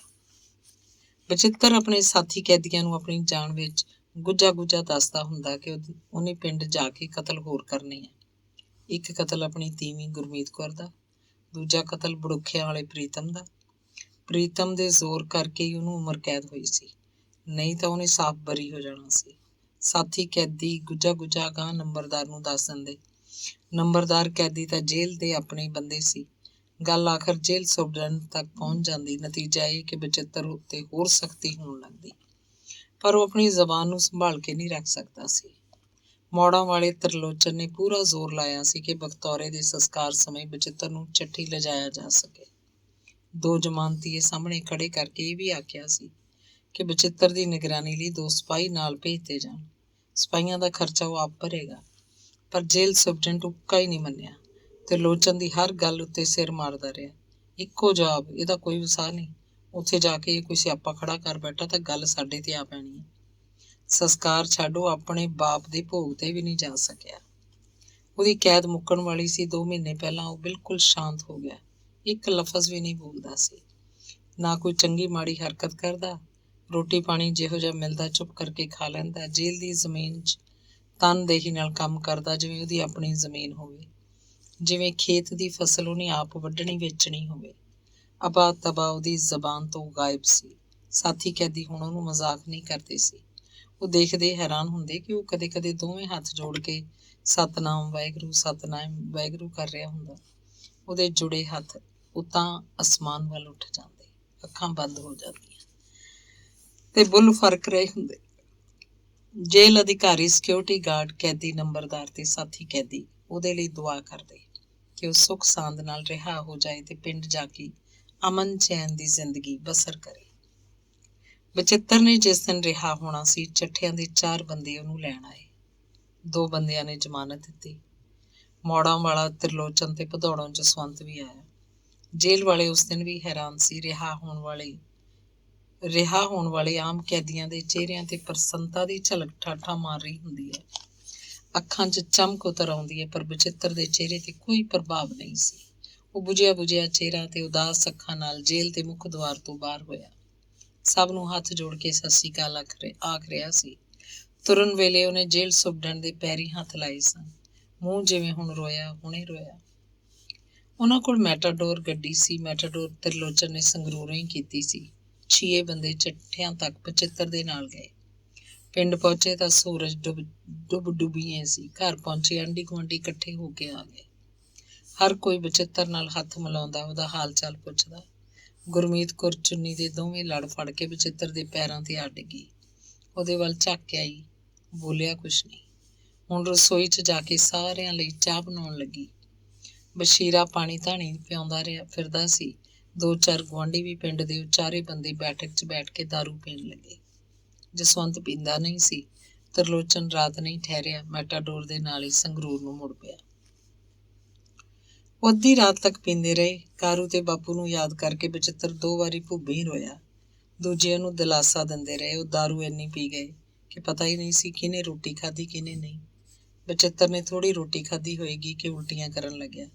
ਜਸਵੰਤ ਉਹਨੂੰ ਸਾਂਭਦਾ ਫਿਰਦਾ ਰਿਹਾ। ਬਸ਼ੀਰਾ ਉਲਟੀ ਵਾਲੀ ਥਾਂ ਤੇ ਰੇਤਾ ਸੁੱਟ ਕੇ ਗਿਆ ਤੇ ਫਿਰ ਲੋਹੇ ਦੇ ਬੱਠਲ 'ਚ ਸਾਰਾ ਗੰਦ ਬੰਦ ਪਾ ਕੇ ਬਾਹਰ ਲੈ ਗਿਆ। ਉਹਨੇ ਫਰਸ਼ ਨੂੰ ਪਾਣੀ ਦੀ ਬਾਲਟੀ ਲਿਆ ਕੇ ਧੋਤਾ ਵੀ ਸੀ। ਬਚਿੱਤਰ ਨੂੰ ਕੋਈ ਸੁਰਤ ਨਹੀਂ ਸੀ। ਉਹ ਕਿੱਥੇ ਪਿਆ, ਕਦੋਂ ਸੌਂ ਗਿਆ। ਜਸਵੰਤ ਉਹਦੇ ਕੋਲ ਬੈਠਕ ਅੰਦਰ ਹੀ ਪਿਆ ਸੀ। ਵੱਡੇ ਤੜਕੇ ਗੁਰਦੁਆਰੇ ਦਾ ਭਾਈ ਜੀ ਹਾਲੇ ਬੋਲਿਆ ਨਹੀਂ ਸੀ। ਬਚਿੱਤਰ ਬੇਚੈਨੀ ਮਹਿਸੂਸ ਕਰਨ ਲੱਗਿਆ। ਉਹਨੂੰ ਸਵਾਰ ਕੇ ਨੀਂਦ ਨਹੀਂ ਆਈ ਸੀ। ਸ਼ਾਇਦ ਥਾਂ ਬਦਲੀ ਕਰਕੇ ਅਜਿਹਾ ਹੋਇਆ ਹੋਏਗਾ। ਕਿੱਥੇ ਜੇਲ੍ਹ 'ਚ ਸੀਮਿੰਟ ਦੇ ਥੜੇ ਤੇ ਉਹ ਪੈਂਦਾ ਸੀ, ਕਿੱਥੇ ਹੁਣ ਉਹਦੇ ਥੱਲੇ ਬਹੁਤੀ ਰੂੰ ਭਰਿਆ ਨਵਾਂ ਗਦੈਲਾ ਸੀ, ਜਿਵੇਂ ਉਹ ਸਾਰੀ ਰਾਤ ਰੂੰ ਉੱਤੇ ਹੀ ਪਿਆ ਰਿਹਾ ਹੋਵੇ। ਉੱਠ ਕੇ ਬੈਠ ਗਿਆ। ਸਿਰਹਾਣੇ ਰੱਖਿਆ ਪਾਣੀ ਖਾਸ ਠੰਡਾ ਸੀ। ਉਹਦਾ ਅੰਦਰ ਲਿਫਾਫੇ ਵਾਂਗ ਖਾਲੀ ਸੀ। ਪਾਣੀ ਪੀਤਾ ਤਾਂ ਜਿਵੇਂ ਉਹਦੀਆਂ ਅੱਖਾਂ ਜਾਗ ਪਈਆਂ। ਉਹਦੀ ਦੇਹ ਨੂੰ ਖਾਸਾ ਧਰਵਾਸ ਆਇਆ। ਮੁੜ ਕੇ ਉਹਨੂੰ ਨੀਂਦ ਨਹੀਂ ਆਈ। ਗੁਰਦੁਆਰੇ ਦੇ ਸਪੀਕਰ 'ਚ ਭਾਈ ਜੀ ਨੇ ਬੋਲ ਉੱਚੇ ਕੀਤੇ ਸਨ। ਉਹ ਫਿਰ ਵੀ ਉਵੇਂ ਦੀ ਉਵੇਂ ਬੈਠਾ ਸੀ, ਅੱਖਾਂ ਮੀਟੀਆਂ ਹੋਈਆਂ। ਜਸਵੰਤ ਰਜਾਈ 'ਚ ਘੂਕ ਸੁੱਤਾ ਪਿਆ ਸੀ। ਬਚਿੱਤਰ ਸੋਚ ਰਿਹਾ ਸੀ। ਉਹਦੇ ਦਿਮਾਗ 'ਚ ਖਿਆਲਾਂ ਦੀ ਲੜੀ ਬਹੁਤ ਤੇਜ਼ ਘੁੰਮ ਰਹੀ ਸੀ। ਦਲਿਤ ਦਾ ਕਤਲ ਕਰਕੇ ਉਹਨੇ ਆਪਣੀ 10-11 ਵਰ੍ਹਿਆਂ ਦੀ ਜ਼ਿੰਦਗੀ ਮਿੱਟੀ 'ਚ ਰੋਲਤੀ। ਕਾਹਨੂੰ ਮਾਰਨਾ ਸੀ ਰਾਮੇ ਨੂੰ? ਗੇਲੋ ਦਾ ਕਿਧਰੇ ਵਿਆਹ ਕਰ ਦਿੰਦੇ, ਆਪੇ ਉਹਦਾ ਜੂੜ ਵੱਢਿਆ ਜਾਂਦਾ। ਉਹਨੂੰ ਸਮਝ ਨਹੀਂ ਆ ਰਹੀ ਸੀ ਕਿ ਬਾਪੂ ਗੇਲੋ ਦਾ ਵਿਆਹ ਕਿਉਂ ਨਹੀਂ ਕਰਦਾ ਸੀ। ਐਡੀ ਮੁਟਿਆਰ ਧੀ ਘਰੇ ਰੱਖੀ ਬੈਠਾ ਰਿਹਾ। ਉਹਨੂੰ ਬਾਪੂ ਉੱਤੇ ਵੀ ਤਰਸ ਆਉਣ ਲੱਗਿਆ। ਜ਼ਰੂਰ ਉਹ ਕੋਈ ਚੰਗਾ ਘਰ ਭਾਲ ਰਿਹਾ ਹੋਏਗਾ। ਬਣਦਾ ਤਣ ਦਾ ਮੁੰਡਾ ਵੀ ਨਹੀਂ ਮਿਲ ਰਿਹਾ ਹੋਏਗਾ ਉਹਨੂੰ। ਉਹ ਵੀ ਕੀ ਕਰਦਾ? ਕੀ ਪਤਾ ਸੀ ਉਹਨੂੰ ਇਸ ਭਾਣੇ ਦਾ ਕਿ ਗੇਲੋ ਇੱਥੋਂ ਤੱਕ ਪਹੁੰਚ ਜਾਏਗੀ। ਪਰ ਬਚਿੱਤਰ ਦੇ ਦਿਮਾਗ 'ਚ ਕਾਰੂ ਦੀ ਤਸਵੀਰ ਚੱਕਰ ਲਾਉਣ ਲੱਗੀ। ਉਹਨਾਂ ਨੇ ਕੀ ਲੈਣਾ ਸੀ ਉਹਦੀਆਂ ਪੜ੍ਹਾਈਆਂ ਤੋਂ? ਜੇ ਉਹ ਚੱਠੀ ਰਹਿੰਦਾ, ਉਹ ਸਕੂਲ ਪੜ੍ਹਦਾ ਚਾਹੇ ਨਾ ਪੜ੍ਹਦਾ, ਉਹਨਾਂ ਨੂੰ ਉਹਦੀ ਖੇਤੀ ਦੇ ਕੰਮ 'ਚ ਪਾ ਲੈਣਾ ਸੀ। 10 ਕਿੱਲੇ ਜ਼ਮੀਨ ਸੀ, ਘਰ ਦੀ ਸਰਦਾਰੀ ਸੀ, ਮੌਜਾਂ ਕਰਦਾ ਘਰੇ ਰਹਿ ਕੇ। ਫੌਜ 'ਚ ਕਾਹਨੂੰ ਜਾਂਦਾ? ਉਹਨੂੰ ਵਿਆਹ ਲੈਂਦੇ। ਹੁਣ ਨੂੰ ਤਾਂ ਉਹਨਾਂ ਦੇ ਘਰ ਪੋਤੇ ਪੋਤੀਆਂ ਦਾ ਚੀਂਗ ਚੰਗਿਆੜਾ ਹੁੰਦਾ। ਉਹ ਵੀ ਨਾ ਰਿਹਾ। ਉਹਨਾਂ ਦਾ ਘਰ ਉਜਾੜ ਬੀਆਬਾਨ ਹੋ ਕੇ ਰਹਿ ਗਿਆ। ਕਾਹਨੂੰ ਰੱਖਣਾ ਸੀ ਉਹਨਾਂ ਨੇ ਇੱਕੋ ਇੱਕ ਪੁੱਤ? 1-2 ਜਵਾਕ ਹੋਰ ਜੰਮੇ ਹੁੰਦੇ ਤਾਂ ਘਰ ਚੱਲਦਾ ਹੀ ਰਹਿ ਜਾਂਦਾ। ਉਹ ਜੇਲ੍ਹ ਨਾ ਗਿਆ ਹੁੰਦਾ ਤਾਂ ਇਹਨਾਂ ਸਾਲਾਂ ਵਿੱਚ ਹੋਰ ਜਵਾਕ ਵੀ ਉਹ ਜੰਮ ਸਕਦੇ ਸੀ। ਬਾਰ-ਬਾਰ ਲੰਮੇ ਸਾਹ ਬਾਹਰ ਕੱਢਦਾ। ਖਿਆਲਾਂ 'ਚ ਹੀ ਭਾਣਿਆਂ ਦੀ ਜੂਨ ਹੰਢਾਉਣ ਲੱਗਦਾ। ਰੱਬ ਨੂੰ ਬੁਰਾ ਭਲਾ ਆਖਦਾ। ਸੋਚਦਾ ਕੁਦਰਤ ਵੀ ਸਾਲੀ ਬੰਦੇ ਨੂੰ ਕਿਧਰੇ ਦੀ ਕਿਧਰੇ ਤੋਰ ਦਿੰਦੀ ਹੈ। ਪੌ ਫੁੱਟੀ ਤਾਂ ਉਹ ਬੈਠਕ ਤੋਂ ਬਾਹਰ ਹੋ ਗਿਆ। ਵਿਹੜੇ 'ਚ ਖੜਾ ਤਾਰਿਆਂ ਵੱਲ ਵੇਖਦਾ ਰਿਹਾ। ਅਸਮਾਨ 'ਚ ਕੋਈ ਤਾਰਾ ਚਮਕ ਰਿਹਾ ਸੀ। ਤਾਰੇ ਵੀ ਬੰਦਿਆਂ ਵਾਂਗ ਲੋਪ ਹੁੰਦੇ ਜਾ ਰਹੇ ਸੀ। ਉਹ ਬੈਠਕ ਵੱਲ ਨੂੰ ਫੇਰ ਮੁੜ ਗਿਆ, ਪਰ ਰਜਾਈ 'ਚ ਨਹੀਂ ਗਿਆ। ਮੰਜੇ ਦੀ ਬਾਹੀ ਤੇ ਬੈਠਾ ਆਪਣੇ ਭਵਿੱਖ ਬਾਰੇ ਸੋਚਣ ਲੱਗਿਆ। ਕੀ ਹੋਇਆ ਜੇ ਉਹਦੇ ਹੁਣ ਕੋਈ ਮੁੰਡਾ ਨਹੀਂ, ਕੋਈ ਕੁੜੀ ਨਹੀਂ। ਗੁਰਮੀਤ ਕੌਰ ਤਾਂ ਹੈ। ਉਹ ਬਾਕੀ ਦੀ ਜ਼ਿੰਦਗੀ ਅਮਨ ਚੈਨ ਨਾਲ ਬਤੀਤ ਕਰਨਗੇ। ਬਥੇਰੀ ਜ਼ਮੀਨ ਹੈ, ਹਿੱਸਾ ਠੇਕਾ ਹੀ ਨਹੀਂ ਮੁੱਕਣਾ। ਕਿਸੇ ਦਾ ਜਵਾਕ ਲੈ ਕੇ ਪਾਲ ਲੈਣਗੇ, ਕਿਸੇ ਰਿਸ਼ਤੇਦਾਰੀ 'ਚੋਂ ਮੁੰਡਾ ਗੋਦ ਲੈ ਲੈਣਗੇ। ਜ਼ਿੰਦਗੀ ਆਪਣੇ ਰਾਹ ਤੁਰ ਪਊਗੀ। ਉਹਨੇ ਬੜੀ ਸ਼ਿੱਦਤ ਨਾਲ ਗਹਿਰਾ ਸੋਚਿਆ ਕਿ ਉਹ ਕਦੋਂ ਦਾ ਆਪਣੇ ਬਾਰੇ ਹੀ ਆਪਣੇ ਮਨ ਨਾਲ ਗੱਲਾਂ ਕਰੀ ਜਾਂਦਾ। ਗੁਰਮੀਤ ਕੌਰ ਵਿਚਾਰੀ ਬਾਰੇ ਵੀ ਕੁਝ ਸੋਚੇ। ਇਹਨਾਂ 10-11 ਸਾਲਾਂ ਦੌਰਾਨ ਪਤਾ ਨਹੀਂ ਉਹਦੇ ਨਾਲ ਕੀ ਬੀਤਦੀ ਰਹੀ ਹੋਏਗੀ, ਕਿਵੇਂ ਕੱਟਿਆ ਹੋਏਗਾ ਉਹਨੇ ਇਹ ਰੰਡ। ਉਹਦੇ ਮਨ ਦੀਆਂ ਉਹੀ ਜਾਣਦੀ ਹੈ। ਖਬਰੇ ਉਹਦੇ ਮਨ 'ਚ ਕੀ ਕੁਝ ਵਾਪਰ ਰਿਹਾ ਹੋਏਗਾ। ਬਚਿੱਤਰ ਨੂੰ ਗੁਰਮੀਤ ਕੌਰ ਦਾ ਖਾਸਾ ਮੋਹ ਜਾਗਣ ਲੱਗਿਆ। ਉਹ ਆਪ ਆਪਣੇ ਉੱਤੇ ਲਾਹਣਤਾਂ ਪਾਉਣ ਲੱਗਿਆ। ਉਹ ਕੱਲ੍ਹ ਦਾ ਜਦੋਂ ਦਾ ਆਇਆ ਦਾਰੂ ਪੀ ਜਾ ਰਿਹਾ, ਗੁਰਮੀਤ ਕੌਰ ਨਾਲ ਇੱਕ ਵੀ ਬੋਲ ਸਾਂਝਾ ਨਹੀਂ ਕੀਤਾ। ਉਹ ਕਿੰਨਾ ਨਿਰਮੋਹੀ ਹੋ ਗਿਆ। ਉਹ ਵਿਚਾਰੀ ਮੰਜੇ ਤੇ ਸਾਰੀ ਰਾਤ ਤੜਫਦੀ ਰਹੀ ਹੋਊਗੀ। ਕੀ ਪਤਾ ਉਹਦੇ ਬਾਰੇ ਕੀ ਸੋਚਦੀ ਹੋਵੇ। ਉਹ 2 ਵਾਰ ਉਹਦੀ ਮੁਲਾਕਾਤ ਨੂੰ ਸੰਗਰੂਰ ਗਈ ਸੀ। ਉਦੋਂ ਵੀ ਉਹਦੇ ਨਾਲ ਚੱਜ ਦਾ ਨਹੀਂ ਬੋਲਿਆ ਸੀ। ਇੱਕ ਵਾਰ ਤਾਂ ਮੂੰਹ ਹੀ ਨਹੀਂ ਫੁੱਟਿਆ। ਦੂਜੀ ਵਾਰ ਗਈ ਤਾਂ ਉਹਨੂੰ ਗਾਲਾਂ ਦੇਈ ਗਿਆ। ਉਹਦੇ ਮਨ 'ਚ ਚਿਤਾਰਿਆ ਜੇਲ੍ਹ ਜਾ ਕੇ ਉਹਦੇ ਮਨ ਦੀ ਹਾਲਤ ਹੀ ਕੁਝ ਅਜੀਬ ਬਣ ਗਈ ਸੀ। ਬਿਨਾਂ ਮਤਲਬ ਉੱਥੇ ਜੁੱਤੀਆਂ ਖਾਂਦਾ ਰਿਹਾ। ਹੁਣ ਉਹ ਆਪਣੇ ਘਰ ਆਇਆ ਤੇ ਚੱਜ ਨਾਲ ਰਹੇ। ਬੀਤੇ ਨੂੰ ਭੁੱਲ ਜਾਏ। ਬੀਤੇ ਨੂੰ ਭੁਲਾ ਕੇ ਹੀ ਉਹਦਾ ਅਗਲਾ ਰਾਹ ਸਾਫ਼ ਹੋ ਸਕੇਗਾ। ਉਹ ਇੱਕ ਝਟਕੇ ਨਾਲ ਮੰਜੇ ਦੀ ਬਾਹੀ ਤੋਂ ਉੱਠਿਆ ਤੇ ਤੇਜ਼ ਤਿੱਖੀਆਂ ਪਲਾਂਘਾਂ ਭਰਦਾ ਦਗੜ ਦਗੜ ਵਿਹੜੇ 'ਚ ਤੁਰਨ ਲੱਗਿਆ। ਉਹਦੇ ਪੈਰਾਂ ਦੀ ਆਵਾਜ਼ ਅੰਦਰ ਸੁਬਾਤ ਤੱਕ ਪਹੁੰਚਦੀ ਹੋਏਗੀ। ਵਰਾਂਡਾ ਤਾਂ ਸਾਹਮਣੇ ਸੀ। ਠੰਡ ਕੋਈ ਇੰਨੀ ਬਹੁਤੀ ਨਹੀਂ ਸੀ। ਫਿਰ ਵੀ ਵਰਾਂਡੇ ਅੱਗੇ ਹਮੇਸ਼ਾ ਵਾਂਗ ਬੋਰੇ ਦੀਆਂ ਪੱਲੀਆਂ ਤਾਣੀਆਂ ਹੋਈਆਂ ਸੀ। ਵਰਾਂਡੇ ਅੰਦਰ ਇੰਨਾ ਹਨੇਰਾ ਨਹੀਂ ਰਹਿ ਗਿਆ ਸੀ। ਉਹਨੇ ਵਰਾਂਡੇ ਦੀ ਪੱਲੀ ਪਰੇ ਹਟਾਈ ਤਾਂ ਗੁਰਮੀਤ ਕੌਰ ਇੱਕ ਪਰਛਾਵੇਂ ਵਾਂਗ ਬਸ਼ੀਰੇ ਦੀ ਰਜਾਈ 'ਚੋਂ ਨਿਕਲ ਕੇ ਸੁਬਾਤ ਵੱਲ ਜਾ ਰਹੀ ਸੀ। ਬਸ਼ੀਰਾ ਬੈਠਾ ਹੋ ਚੁੱਕਿਆ ਸੀ। ਫਿਰ ਮੰਜੇ ਥੱਲੇ ਪਰੇ ਆਪਣੇ ਜੋੜੇ ਲੱਭਣ ਲੱਗਿਆ। ਉਹ ਇੱਕ ਲਫ਼ਜ਼ ਵੀ ਮੂੰਹ ਨਹੀਂ ਕੱਢ ਸਕਿਆ। ਬਚਿੱਤਰ ਜਿਵੇਂ ਭੂਤ ਪ੍ਰੇਤ ਵਾਂਗ ਵਰਾਂਡੇ 'ਚ ਆ ਖੜਾ ਹੋਵੇ। ਬਚਿੱਤਰ ਕੰਧ ਬਣਿਆ ਉੱਥੇ ਦਾ ਉੱਥੇ ਹੀ ਖੜਾ ਰਿਹਾ। ਅੰਗ 42ਵਾਂ। ਉਹਨੂੰ ਗੁੱਸਾ ਨਹੀਂ ਆਇਆ, ਸਗੋਂ ਸਰੀਰ ਨਿਢਾਲ ਹੋ ਗਿਆ। ਨਾ ਉਹ ਉੱਥੋਂ ਹਿੱਲਣ ਜੋਗਾ ਸੀ, ਨਾ ਉੱਥੇ ਖੜਨ ਜੋਗਾ, ਜਿਵੇਂ ਉਹਦੀਆਂ ਨਾੜਾਂ ਦਾ ਖੂਨ ਜੰਮ ਗਿਆ ਹੋਵੇ। ਉਹ ਲੜਖੜਾਉਂਦੇ ਕਦਮਾਂ ਨਾਲ ਵਰਾਂਡੇ ਤੋਂ ਬਾਹਰ ਹੋਇਆ। ਵਰਾਂਡੇ ਤੋਂ ਬੈਠਕ ਦਾ ਫਾਸਲਾ ਬਹੁਤ ਜ਼ਿਆਦਾ ਲੱਗਿਆ ਉਹਨੂੰ। ਧਰਤੀ ਉਹਦੇ ਕਦਮਾਂ ਨੂੰ ਸੰਭਾਲ ਨਹੀਂ ਰਹੀ ਸੀ। ਉਹਨੇ ਅਸਮਾਨ ਵੱਲ ਤੱਕਿਆ। ਕੋਈ ਵੀ ਤਾਰਾ ਬਾਕੀ ਨਹੀਂ ਰਹਿ ਗਿਆ ਸੀ। ਅਸਮਾਨ ਸਾਫ਼ ਸੀ, ਜਿਵੇਂ ਉਹਦੇ ਦਿਮਾਗ 'ਚ ਕੋਈ ਭੁਲੇਖਾ ਸਾਫ਼ ਸੀ। ਉਹਨੇ ਆਪਣੀ ਅੱਖੀਂ ਦੇਖ ਲਿਆ ਸੀ। ਜੇਲ੍ਹ 'ਚ ਕਦੇ ਉਹਨੇ ਗੁਰਮੀਤ ਕੌਰ ਨੂੰ ਆਖਿਆ ਸੀ ਕਿ ਤੇਰੇ ਡੱਕਰੇ ਵੱਡ ਵੱਡ ਕੁੱਤੇ ਗਿਰਜਾਂ ਮੂਹਰੇ ਸਿੱਟੂੰਗਾ। ਅੱਜ ਉਹ ਆਪ ਡੱਕਰੇ ਹੋ ਕੇ ਰਹਿ ਗਿਆ ਸੀ। ਜਸਵੰਤ ਹਾਲੇ ਵੀ ਨਹੀਂ ਜਾਗਿਆ ਸੀ। ਜਿਵੇਂ ਉਹਨੇ ਪਾਸਾ ਵੀ ਨਹੀਂ ਮਾਰਿਆ ਹੋਵੇ, ਉਵੇਂ ਦਾ ਉਵੇਂ ਘੂਕ ਸੁੱਤਾ ਪਿਆ ਸੀ। ਬਚਿੱਤਰ ਆਪਣੀ ਰਜਾਈ 'ਚ ਵੜ ਗਿਆ, ਮੂੰਹ ਢੱਕ ਲਿਆ। ਕੁਝ ਪਲਾਂ ਬਾਅਦ ਹੀ ਉਹਦਾ ਸਾਹ ਘੁੱਟਣ ਲੱਗ ਪਿਆ। ਉਹਨੇ ਰਜਾਈ ਦਾ ਪੱਲਾ ਪਰਾਂ ਵਗਾਹ ਮਾਰਿਆ ਤੇ ਉੱਠ ਕੇ ਬੈਠ ਗਿਆ। ਸਿਰਹਾਣੇ ਰੱਖਿਆ ਠੰਡਾ ਪਾਣੀ ਪੀਤਾ ਤੇ ਜੁੱਤੀ ਪਾ ਕੇ ਘਰੋਂ ਬਾਹਰ ਹੋ ਗਿਆ। ਸਿਰ ਉੱਤੇ ਢਿਲਕੀ ਪੱਗ ਬੰਨ੍ਹ ਲਈ। ਉਹ ਗੁੱਜਰਮਲ ਦੀ ਮਸ਼ੀਨ ਅੱਗੋਂ ਦੀ ਲੰਘਿਆ ਤਾਂ ਕੁਝ ਬੰਦਿਆਂ ਨੇ ਖੜਾ ਕੇ ਉਹਦਾ ਹਾਲ ਚਾਲ ਪੁੱਛਿਆ। ਉਹ ਸੂਏ ਦੇ ਰਾਹ ਤੁਰਿਆ ਜਾ ਰਿਹਾ ਸੀ। ਬਾਬਾ ਭਿੰਡੀ ਦਾਸ ਦੀ ਕੁਟੀਆ ਉਜਾੜ ਪਈ ਸੀ। ਬਾਬਾ ਮਰ ਗਿਆ ਸੀ। ਹੁਣ ਇਸ ਕੁਟੀਆ 'ਚ ਕੋਈ ਨਹੀਂ ਰਹਿੰਦਾ ਸੀ। ਕੁਟੀਆ ਦੇ ਫੁੱਲ ਬੂਟੇ ਮੁਰਝਾਏ ਪਏ ਸੀ, ਜਾਂ ਕਈ ਜੜ੍ਹੋਂ ਹੀ ਉਖੜ ਚੁੱਕੇ ਸਨ। ਉਹ ਸਿੱਧਾ ਹੀ ਤੁਰਿਆ ਗਿਆ, ਜਾ ਕੇ ਸੂਏ ਦੇ ਪੁਲ ਤੇ ਬੈਠ ਗਿਆ। ਪਾਣੀ ਆ ਰਿਹਾ ਸੀ, ਪਾਣੀ ਜਾ ਰਿਹਾ ਸੀ।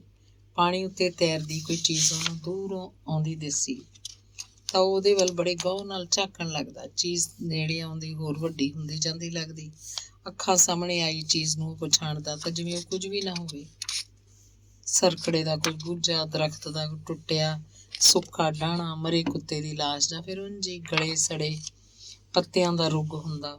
ਪੁਲ ਥੱਲਿਓਂ ਦੀ ਲੰਘ ਕੇ ਉਹ ਚੀਜ਼ ਦੂਰ ਪਰੇ ਹੁੰਦੀ ਜਾ ਰਹੀ ਵੀ ਉਹ ਦੇਖਦਾ ਰਹਿੰਦਾ। ਸੋਚਣ ਲੱਗਦਾ, ਇੰਝ ਹੀ ਬੰਦੇ ਦੀ ਜ਼ਿੰਦਗੀ ਵਿੱਚ ਚੀਜ਼ਾਂ ਨੇੜੇ ਆਉਂਦੀਆਂ ਫਿਰ ਚਲੀਆਂ ਜਾਂਦੀਆਂ। ਇੱਥੇ ਪੱਕਾ ਟਿਕਾਣਾ ਤਾਂ ਕਿਸੇ ਦਾ ਵੀ ਨਹੀਂ। ਜ਼ਿੰਦਗੀ ਪਾਣੀ ਵਾਂਗ ਵਗ ਰਹੀ ਹੈ। ਪੁਲ ਹੇਠ ਦੀ ਲੰਘਿਆ ਪਾਣੀ ਮੁੜ ਕੇ ਉੱਥੇ ਨਹੀਂ ਆਉਂਦਾ, ਕਦੇ ਵੀ ਨਹੀਂ ਆਉਂਦਾ। ਜਿਵੇਂ ਬਾਪੂ ਤੇ ਕਾਰੂ ਹੁਣ ਉਹਨੂੰ ਕਦੇ ਨਹੀਂ ਮਿਲਣਗੇ। ਗੇਲੂ ਵੀ ਲੰਘ ਗਈ, ਇਵੇਂ ਗੁਰਮੀਤ ਕੌਰ ਵੀ ਲੰਘ ਗਈ ਹੈ। ਉਹ ਕਿੰਨੀ ਦੇਰ ਤੱਕ ਪੁਲ ਤੇ ਬੈਠਾ ਪਾਣੀਆਂ ਦੀ ਖੇਡ ਖੇਡਦਾ ਰਿਹਾ। ਉਹਦੀ ਸੋਚ ਗਹਿਰਾਉਣ ਲੱਗੀ। ਉਹ ਆਪ ਥਾਂ ਦੀ ਥਾਂ ਖੜਾ ਰਹਿ ਗਿਆ। ਉਹ ਬਸ ਇੱਕ ਸੂਏ ਦਾ ਪੁਲ ਹੈ। ਆਉਂਦੇ ਪਾਣੀਆਂ ਨੂੰ ਦੇਖਦਾ, ਜਾਂਦੇ ਪਾਣੀਆਂ ਨੂੰ ਦੇਖਦਾ। ਉੱਧਰ ਜਸਵੰਤ ਨੇ ਦੇਖਿਆ ਬਚਿੱਤਰ ਬੈਠਕ 'ਚ ਨਹੀਂ। ਗੁਰਮੀਤ ਕੌਰ ਚਾਹ ਦੇ ਗਈ, ਆਖ ਰਹੀ ਸੀ ਬੈਠਕ 'ਚੋਂ ਹੀ ਕਿਧਰੇ ਤੁਰ ਗਿਆ ਲੱਗਦਾ ਹੈ। ਕੋਈ ਨਹੀਂ, ਆ ਜਾਊਗਾ, ਪਿੰਡ 'ਚ ਗਿਆ ਹੋਣਾ ਕਿਸੇ ਮਿੱਤਰ ਬੇਲੀ ਦੇ ਘਰ। ਜਸਵੰਤ ਬਾਹਰ ਖੇਤਾਂ ਵੱਲ ਜੰਗਲ ਪਾਣੀ ਜਾ ਆਇਆ, ਫਿਰ ਨਹਾ ਵੀ ਲਿਆ, ਪਰ ਬਚਿੱਤਰ ਨਹੀਂ ਬੋੜਿਆ ਕਿਧਰੋਂ। ਗੁਰਮੀਤ ਕੌਰ ਉਹਨੂੰ ਅਦਰਕ ਔਲਿਆਂ ਦੇ ਅਚਾਰ ਨਾਲ ਪਰਾਂਠੇ ਦੇ ਗਈ, ਖੱਟੀ ਲੱਸੀ ਦਾ ਗਲਾਸ। ਤੁਰਨ ਦੀ ਕਾਹਲ ਵਿੱਚ ਸੀ, ਪਰ ਬਚਿੱਤਰ ਫਿਰ ਵੀ ਨਹੀਂ ਆਇਆ। ਪੁੱਛਣ ਲੱਗਿਆ, ਤੂੰ ਭਾਈ ਕੁੜੀਏ ਮੂੰਹ ਜਾਂ ਮੀਚੀ ਕੇ ਫਿਰਦੀ ਐ? ਇਉਂ ਹੁਣ ਤਾਂ ਉਹ ਆ ਗਿਆ ਬਚਿੱਤਰ ਸੂ, ਸਭ ਰੰਗ ਭਾਗ ਲੱਗ ਜਾਣਗੇ। ਜਿਹੜੀ ਹੋ ਗਈ ਬੀਤ ਗਈ, ਭੁੱਲ ਜਾ ਉਹਨੂੰ। ਨਹੀਂ ਬਾਈ, ਗੱਲ ਤਾਂ ਕੋਈ ਨਹੀਂ, ਕਾਰੂ ਯਾਦ ਆਈ ਜਾਂਦਾ। ਗੁਰਮੀਤ ਕੌਰ ਦਾ ਜਵਾਬ ਸਹੀ ਨਹੀਂ ਸੀ। ਚੰਗਾ, ਮੈਂ ਤਾਂ ਚੱਲਦਾ ਫਿਰ। ਉਹਦਾ ਕੀ ਪਤਾ ਕਦੋਂ ਆਵੇ, ਦਿਨ ਖਾਸਾ ਚੜ੍ਹ ਆਇਆ ਤਾਂ ਮੈਂ ਤਾਂ ਕਈ ਕੰਮ ਕਰਨੇ ਨੇ ਭਦੌੜ ਜਾ ਕੇ। ਅੱਜ ਤਾਂ ਰਹਿੰਦਾ ਬਾਈ, ਕੱਲ ਨੂੰ ਤੜਕੇ ਤੜਕੇ ਵਗ ਜੀ। ਇੱਕ ਦਿਨ ਦਾ ਕੀ ਹੈ। ਨਹੀਂ ਭਾਈ, ਸਰਦਾ ਨਹੀਂ, ਫਿਰ ਕਦੇ ਆਊਂ ਮੈਂ, ਗੱਲਾਂ ਕਰਕੇ ਜਾਊਂ ਬਚਿੱਤਰ ਸਿੰਘ ਨਾਲ। ਤੂੰ ਵੀ ਹੁਣ ਗੇੜਾ ਮਾਰੀ ਭਦੌੜ ਦਾ, ਇਹਨੂੰ ਨਾਲ ਲੈ ਕੇ ਆਈ ਵੱਡੇ ਸਰਦਾਰ ਸਾਹਿਬ ਨੂੰ। ਛੱਡ ਕੇ ਤੁਰ ਗਿਆ ਇਹ, ਕੋਈ ਗੱਲ ਹੋਈ ਭਲਾ? ਜਸਵੰਤ ਦੇ ਹਾਸੇ 'ਚ ਹਲਕਾ ਹਲਕਾ ਰੋਸ ਸੀ। ਲੋਕ ਕਦੋਂ ਦੇ ਖੇਤਾਂ ਨੂੰ ਜਾ ਚੁੱਕੇ ਸਨ। ਰੋਟੀ ਵੇਲਾ ਟੱਪਣ ਲੱਗਿਆ ਤਾਂ ਬਸ਼ੀਰਾ 2 ਹੋਰ ਬੰਦਿਆਂ ਨੂੰ ਲੈ ਕੇ ਉਹਨੂੰ ਪਿੰਡ 'ਚ ਲੱਭਣ ਤੁਰ ਪਿਆ। ਉਹ ਕਿਧਰੇ ਵੀ ਨਹੀਂ ਸੀ। ਕਿਸੇ ਵੀ ਘਰ ਜਾ ਕੇ ਬੈਠਣ ਦੀ ਉਹਦੀ ਸੂਹ ਨਹੀਂ ਮਿਲੀ। ਕਿਸੇ ਨੇ ਦੱਸਿਆ ਉਹ ਤਾਂ ਸਵੇਰੇ ਸਵੇਰੇ ਸੂਏ ਦੇ ਰਾਹ ਤੁਰਿਆ ਜਾਂਦਾ ਸੀ। ਉਹ ਤਿੰਨੇ ਸੂਏ ਵੱਲ ਤੁਰ ਪਏ। ਰਾਹ 'ਚ ਬਸ਼ੀਰਾ ਪੂਰਾ ਫਿਕਰਮੰਦ ਸੀ ਕਿ ਅੱਜ ਤੜਕੇ ਬਚਿੱਤਰ ਨੇ ਆਪਣੀ ਅੱਖੀਂ ਗੁਰਮੀਤ ਕੌਰ ਨੂੰ ਉਹਦੇ ਮੰਜੇ ਤੋਂ ਉੱਠ ਕੇ ਜਾਂਦੀ ਨੂੰ ਦੇਖ ਲਿਆ ਸੀ। ਉਹਨੂੰ ਕਿਸੇ ਗੱਲ ਦਾ ਪਤਾ ਲੱਗ ਗਿਆ। ਇਹੀ ਕਾਰਨ ਹੈ ਕਿ ਉਹ ਹੁਣ ਘਰ 'ਚ ਨਹੀਂ, ਪਤਾ ਨਹੀਂ ਕਿੱਥੇ ਹੈ, ਤੇ ਪਤਾ ਨਹੀਂ ਉਹਦੇ ਹੱਥੋਂ ਕੀ ਦਾ ਕੀ ਹੋ ਜਾਏ। ਉਹ ਕਿਧਰੇ ਜ਼ਖਮੀ ਸੱਪ ਵਾਂਗ ਵਿਉ ਘੋਲਦਾ ਫਿਰ ਰਿਹਾ ਹੋਏਗਾ। ਜ਼ਰੂਰ ਹੁਣ ਉਹਨੂੰ ਕੋਈ ਨੁਕਸਾਨ ਪਹੁੰਚਾਏਗਾ। ਉਹਨੇ ਭੈਣ ਖਾਤਰ ਉਹ ਦਲਿਤ ਦਾ ਕਤਲ ਕਰਤਾ ਸੀ, ਹੁਣ ਤੀਵੀਂ ਖਾਤਰ ਮੇਰਾ ਕਤਲ ਵੀ ਤਾਂ ਕਰ ਸਕਦਾ ਹੈ। ਬਸ਼ੀਰਾ ਅੰਦਰੋਂ ਪੂਰਾ ਡਰਿਆ ਹੋਇਆ ਸੀ। ਬੰਦਿਆਂ ਨਾਲੋਂ ਪਤਾ ਨਹੀਂ ਕਿਹੜੀ ਸ਼ਰਮ ਦਾ ਮਾਰਿਆ ਤੁਰਿਆ ਫਿਰਦਾ ਸੀ। ਬਚਿੱਤਰ ਨੂੰ ਲੱਭਦਾ ਫਿਰਦਾ ਸੀ। ਉਹਨੂੰ ਧੁਰ ਡੂੰਘਾਈ ਤੱਕ ਇਹ ਗੱਲ ਬਾਰ ਚੋਭਾ ਮਾਰਦੀ ਕਿ ਉਹ ਖੁਦ ਆਪਣੀ ਮੌਤ ਨੂੰ ਲੱਭਦਾ ਫਿਰਦਾ ਹੈ। ਬਸ਼ੀਰੇ ਨੂੰ ਪਰ ਗੁਰਮੀਤ ਕੌਰ ਦੀ ਗੱਲ ਧਰਵਾਸ ਦਿੰਦੀ। ਸਵੇਰੇ ਜਦੋਂ ਉਹਨੇ ਭਾਬੀ ਕੋਲ ਗੱਲ ਛੇੜੀ ਸੀ ਤਾਂ ਉਹਨੇ ਜਵਾਬ ਦਿੱਤਾ ਸੀ ਕਿ ਐਵੇਂ ਤੇਰਾ ਭੁਲੇਖਾ ਹੈ। ਉਹਦੇ ਵਰਾਂਡੇ ਵਿੱਚ ਬੂਰੇ ਦੀ ਪੱਲੀ ਚੁੱਕਦੇ ਆਉਣ ਤੋਂ ਤਾਂ ਉਹ ਕਦੋਂ ਦੀ ਪਹਿਲਾਂ ਸਬਾਤ 'ਚ ਜਾ ਚੁੱਕੀ ਸੀ। ਉਹ ਸੋਚਦਾ ਤੇ ਦਿਲ ਧਰਦਾ ਕਿ ਹੇ ਰੱਬਾ, ਭਾਬੀ ਦੀ ਗੱਲ ਸੱਚ ਹੋਵੇ। ਤਿੰਨੇ ਜਦ ਸੂਏ ਦੇ ਪੁਲ ਉੱਤੇ ਪਹੁੰਚੇ, ਬਚਿੱਤਰ ਉਹਨਾਂ ਵੱਲ ਇੱਕ ਵਾਰ ਵੀ ਝਾਕਿਆ ਨਹੀਂ। ਉਹ ਪੁਲ ਤੇ ਬੈਠਾ ਜਾਮਣ ਦੀ ਇੱਕ ਸੁੱਕੀ ਟਹਿਣੀ ਦੇ ਡੱਕੇ ਤੋੜ ਵਗਦੇ ਪਾਣੀ 'ਚ ਸੁੱਟ ਰਿਹਾ ਸੀ। ਇੱਥੇ ਬੈਠਾ ਬਚਿੱਤਰਾ? ਮੱਦੀ ਨੇ ਪੁੱਛਿਆ। ਉਹ ਬੋਲਿਆ ਨਹੀਂ, ਜਿਵੇਂ ਕੁਝ ਸੁਣਿਆ ਹੀ ਨਾ ਹੋਵੇ। ਗੇਂਦੇ ਨੇ ਉਹਦਾ ਮੋਢਾ ਫੜ ਲਿਆ, ਬੋਲਿਆ, ਕਿਵੇਂ ਆ ਬਾਈ ਬਚਿੱਤਰ ਸਿਆਂ? ਉਹਦੇ ਵੱਲ ਟੇਢਾ ਝਾਕਿਆ, ਫਿਰ ਟਹਿਣੀ ਦਾ ਡੱਕਾ ਤੋੜਨ ਲੱਗਿਆ। ਬਸ਼ੀਰਾ ਉਹਦੇ ਨੇੜੇ ਨਹੀਂ ਹੋਇਆ। ਉਹਨੂੰ ਪੂਰਾ ਡਰ ਸੀ ਜਦੋਂ ਦੀ ਉਹਦੀ ਨਿਗਾਹ ਪਿਆ ਭੜਕ ਪਏਗਾ। ਪਤਾ ਨਹੀਂ ਕੀ ਕਰ ਬੈਠੇ। ਉਹ ਦੂਰ ਪਰੇ ਖੜਾ ਦੇਖਦਾ ਰਿਹਾ। ਬਚਿੱਤਰ ਦੀ ਉਹਦੇ ਵੱਲ ਪਿੱਠ ਸੀ। ਚੱਲ ਉੱਠ, ਘਰ ਨੂੰ ਚੱਲੀਏ। ਮੱਦੀ ਨੇ ਉਹਦਾ ਹੱਥ ਫੜ ਲਿਆ। ਹੱਥ ਉਹਨੇ ਛੁਡਾਇਆ ਨਹੀਂ। ਬੋਲਿਆ, ਕਿੱਥੇ ਜਾਣਾ?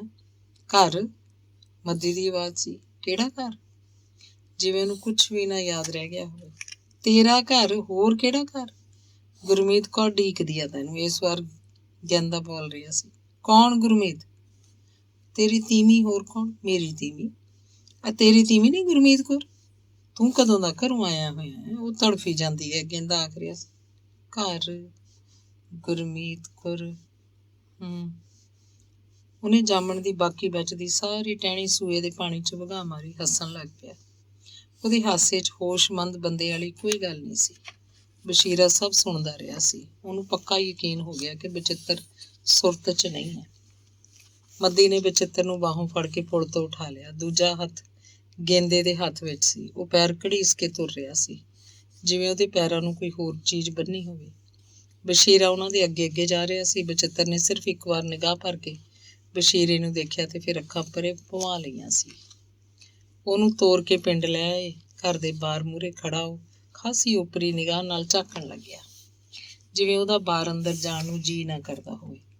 ਮੱਦੀ ਤੇ ਗੇਂਦੇ ਨੇ ਉਹਨੂੰ ਅੰਦਰ ਖਿੱਚਣਾ ਚਾਹਿਆ, ਪਰ ਉਹ ਅੜ ਗਿਆ ਤੇ ਭੂਸਰੇ ਜਾਨਵਰ ਵਾਂਗ ਉਹਨਾਂ ਦੋਵਾਂ ਤੋਂ ਆਪਣੇ ਹੱਥ ਛੁਡਾ ਲਏ। ਉਹਦੇ ਹੱਥਾਂ ਵਿੱਚ ਅਥਾਹ ਤਾਕਤ ਸੀ। ਦੋਵਾਂ ਨੂੰ ਉਹਨੇ ਕਿਸੇ ਹਲਕੀ ਚੀਜ਼ ਵਾਂਗ ਪਰਾਂ ਝੰਜਕ ਦਿੱਤਾ ਤੇ ਉਹ ਘਰ ਦੇ ਬਾਹਰ ਮੂਹਰੇ ਪੰਥੀ ਮਾਰ ਕੇ ਬੈਠ ਗਿਆ। ਫਿਰ ਪੈਰਾਂ ਭਾਰ ਹੋਇਆ ਤੇ ਰਾਹ ਦੀ ਮਿੱਟੀ ਨਾਲ ਇੱਕ ਨਿੱਕੀ ਢੇਰੀ ਉਸਾਰ ਲਈ। ਢੇਰੀ ਵੱਲ ਦੇਖ ਦੇਖ ਬੇਤਹਾਸ਼ਾ ਹੱਸਣ ਲੱਗਿਆ। ਉਹਦੇ ਹਾਸੇ 'ਚ ਕੋਈ ਦਹਿਸ਼ਤ ਸੀ। ਉਹ ਤਿੰਨੋਂ ਡਰੇ ਖੜੇ ਸੀ। ਘਰ ਅੰਦਰ ਦੂਰ ਪਰਾਂ ਵਰਾਂਡੇ 'ਚ ਗੁਰਮੀਤ ਕੌਰ ਖੜੀ ਉਹਨਾਂ ਨੂੰ ਦੇਖ ਰਹੀ ਸੀ। ਉਹਨਾਂ ਦੇ ਨੇੜੇ ਨਹੀਂ ਆਈ। ਸ਼ਾਇਦ ਕੋਲ ਆਉਣ ਦੀ ਹਿੰਮਤ ਹੀ ਨਹੀਂ ਸੀ। ਉਹਨੂੰ ਇਹ ਵੀ ਹਾਲੇ ਤੱਕ ਪਤਾ ਨਹੀਂ ਸੀ ਲੱਗਿਆ ਇਹ ਸਭ ਕੀ ਹੋ ਰਿਹਾ। ਬਚਿੱਤਰ ਚੁੱਪ ਹੋ ਗਿਆ ਤੇ ਢੇਰੀ ਕੋਲ ਹੀ ਬੈਠਾ ਬੈਠਾ ਪਿਛਾਂਹ ਨੂੰ ਡਿੱਗ ਪਿਆ। ਉਹਨੇ ਆਪਣੀ ਇੱਕ ਜੁੱਤੀ ਲਾਈ, ਢੇਰੀ ਨੂੰ ਕੁੱਟਣ ਲੱਗ ਪਿਆ। ਜੁੱਤੀ ਮਾਰੇ ਤੇ ਉੱਚਾ ਉੱਚਾ ਹੱਸੇ। ਕਈ ਜੁੱਤੀਆਂ ਮਾਰੀਆਂ, ਫਿਰ ਜਿਵੇਂ ਥੱਕ ਗਿਆ ਉੱਥੇ ਹੀ ਲਿਟ ਗਿਆ। ਰਾਹ 'ਚ ਪਿਆ ਉਹ ਬੁਰਾ ਲੱਗ ਰਿਹਾ ਸੀ। ਲੋਕ ਆ ਜਾ ਰਹੇ ਸੀ, ਵਗਦਾ ਰਾਹ ਸੀ। ਉਹਨਾਂ ਤਿੰਨਾਂ ਨੇ ਉਹਨੂੰ ਲਾਸ਼ ਵਾਂਗ ਚੁੱਕਿਆ ਤੇ ਅੰਦਰ ਬੈਠਕ 'ਚ ਲਿਆ ਕੇ ਮੰਜੇ ਤੇ ਪਾਤਾ। ਉਹਦੀਆਂ ਅੱਖਾਂ ਬੰਦ ਸੀ। ਬਸ਼ੀਰੇ ਨੇ ਉਹਦੇ ਉੱਤੇ ਖੇਸ ਦਿੱਤਾ। ਉਹ ਕੁਝ ਕੰਬ ਰਿਹਾ ਸੀ। ਠੰਡ ਲੱਗ ਰਹੀ ਹੋਏਗੀ। ਗੁਰਮੀਤ ਕੌਰ ਬੈਠਕ 'ਚ ਆਈ ਤੇ ਉਹਨੂੰ ਮੂੰਹ ਸਿਰ ਢੱਕੀ ਪਏ ਨੂੰ ਦੇਖ ਕੇ ਵਾਪਸ ਵਰਾਂਡੇ 'ਚ ਮੁੜ ਗਈ। ਮੱਦੀ ਤੇ ਗੇਂਦਾ ਵਰਾਂਡੇ 'ਚ ਬੈਠ ਕੇ ਗੁਰਮੀਤ ਕੌਰ ਨਾਲ ਹਮਦਰਦੀ ਦੀਆਂ ਗੱਲਾਂ ਕਰਨ ਲੱਗੇ। ਉਹਦਾ ਦੁੱਖ ਸੁੱਖ ਵੰਡਾਉਂਦੇ ਰਹੇ। ਉਹ ਬਸ਼ੀਰੇ ਦੇ ਗੂੜੇ ਮਿੱਤਰ ਸੀ। ਉਹਦੇ ਭੇਤ ਨੂੰ ਜਾਣਦੇ ਸੀ। ਗੁਰਮੀਤ ਕੌਰ ਆਖ ਰਹੀ ਸੀ, ਕੋਈ ਖਾਸ ਗੱਲ ਵੀ ਨਹੀਂ ਹੋਈ। ਪਤਾ ਨਹੀਂ ਕਿਉਂ ਚੰਦਰਾ ਇਉਂ ਹੋ ਗਿਆ। ਮੈਂ ਤਾਂ ਪਹਿਲਾਂ ਹੀ ਰੱਬ ਦੀ ਮਾਰੀ ਹੋਈ ਹਾਂ। ਇਹਦੀ ਡੀਕ ਸੀ, ਇਹਦਾ ਆ ਭਾਣਾ ਹੋ ਗਿਆ। ਖਬਰੇ ਕਿਉਂ ਹੋ ਗਿਆ। ਕੋਈ ਨਹੀਂ ਭਾਬੀ, ਰੱਬ ਮਿਹਰ ਕਰੂਗਾ। ਸੱਚਾ ਪਾਤਸ਼ਾਹ, ਇਹ ਆਪੇ ਠੀਕ ਹੋ ਜਾਊਗਾ। ਐਨ 9 ਹੋ ਜਾਣਾ ਇਹਨੇ। ਤੂੰ ਚਿੰਤਾ ਨਾ ਕਰੀ, ਮੱਦੀ ਨੇ ਕਿਹਾ।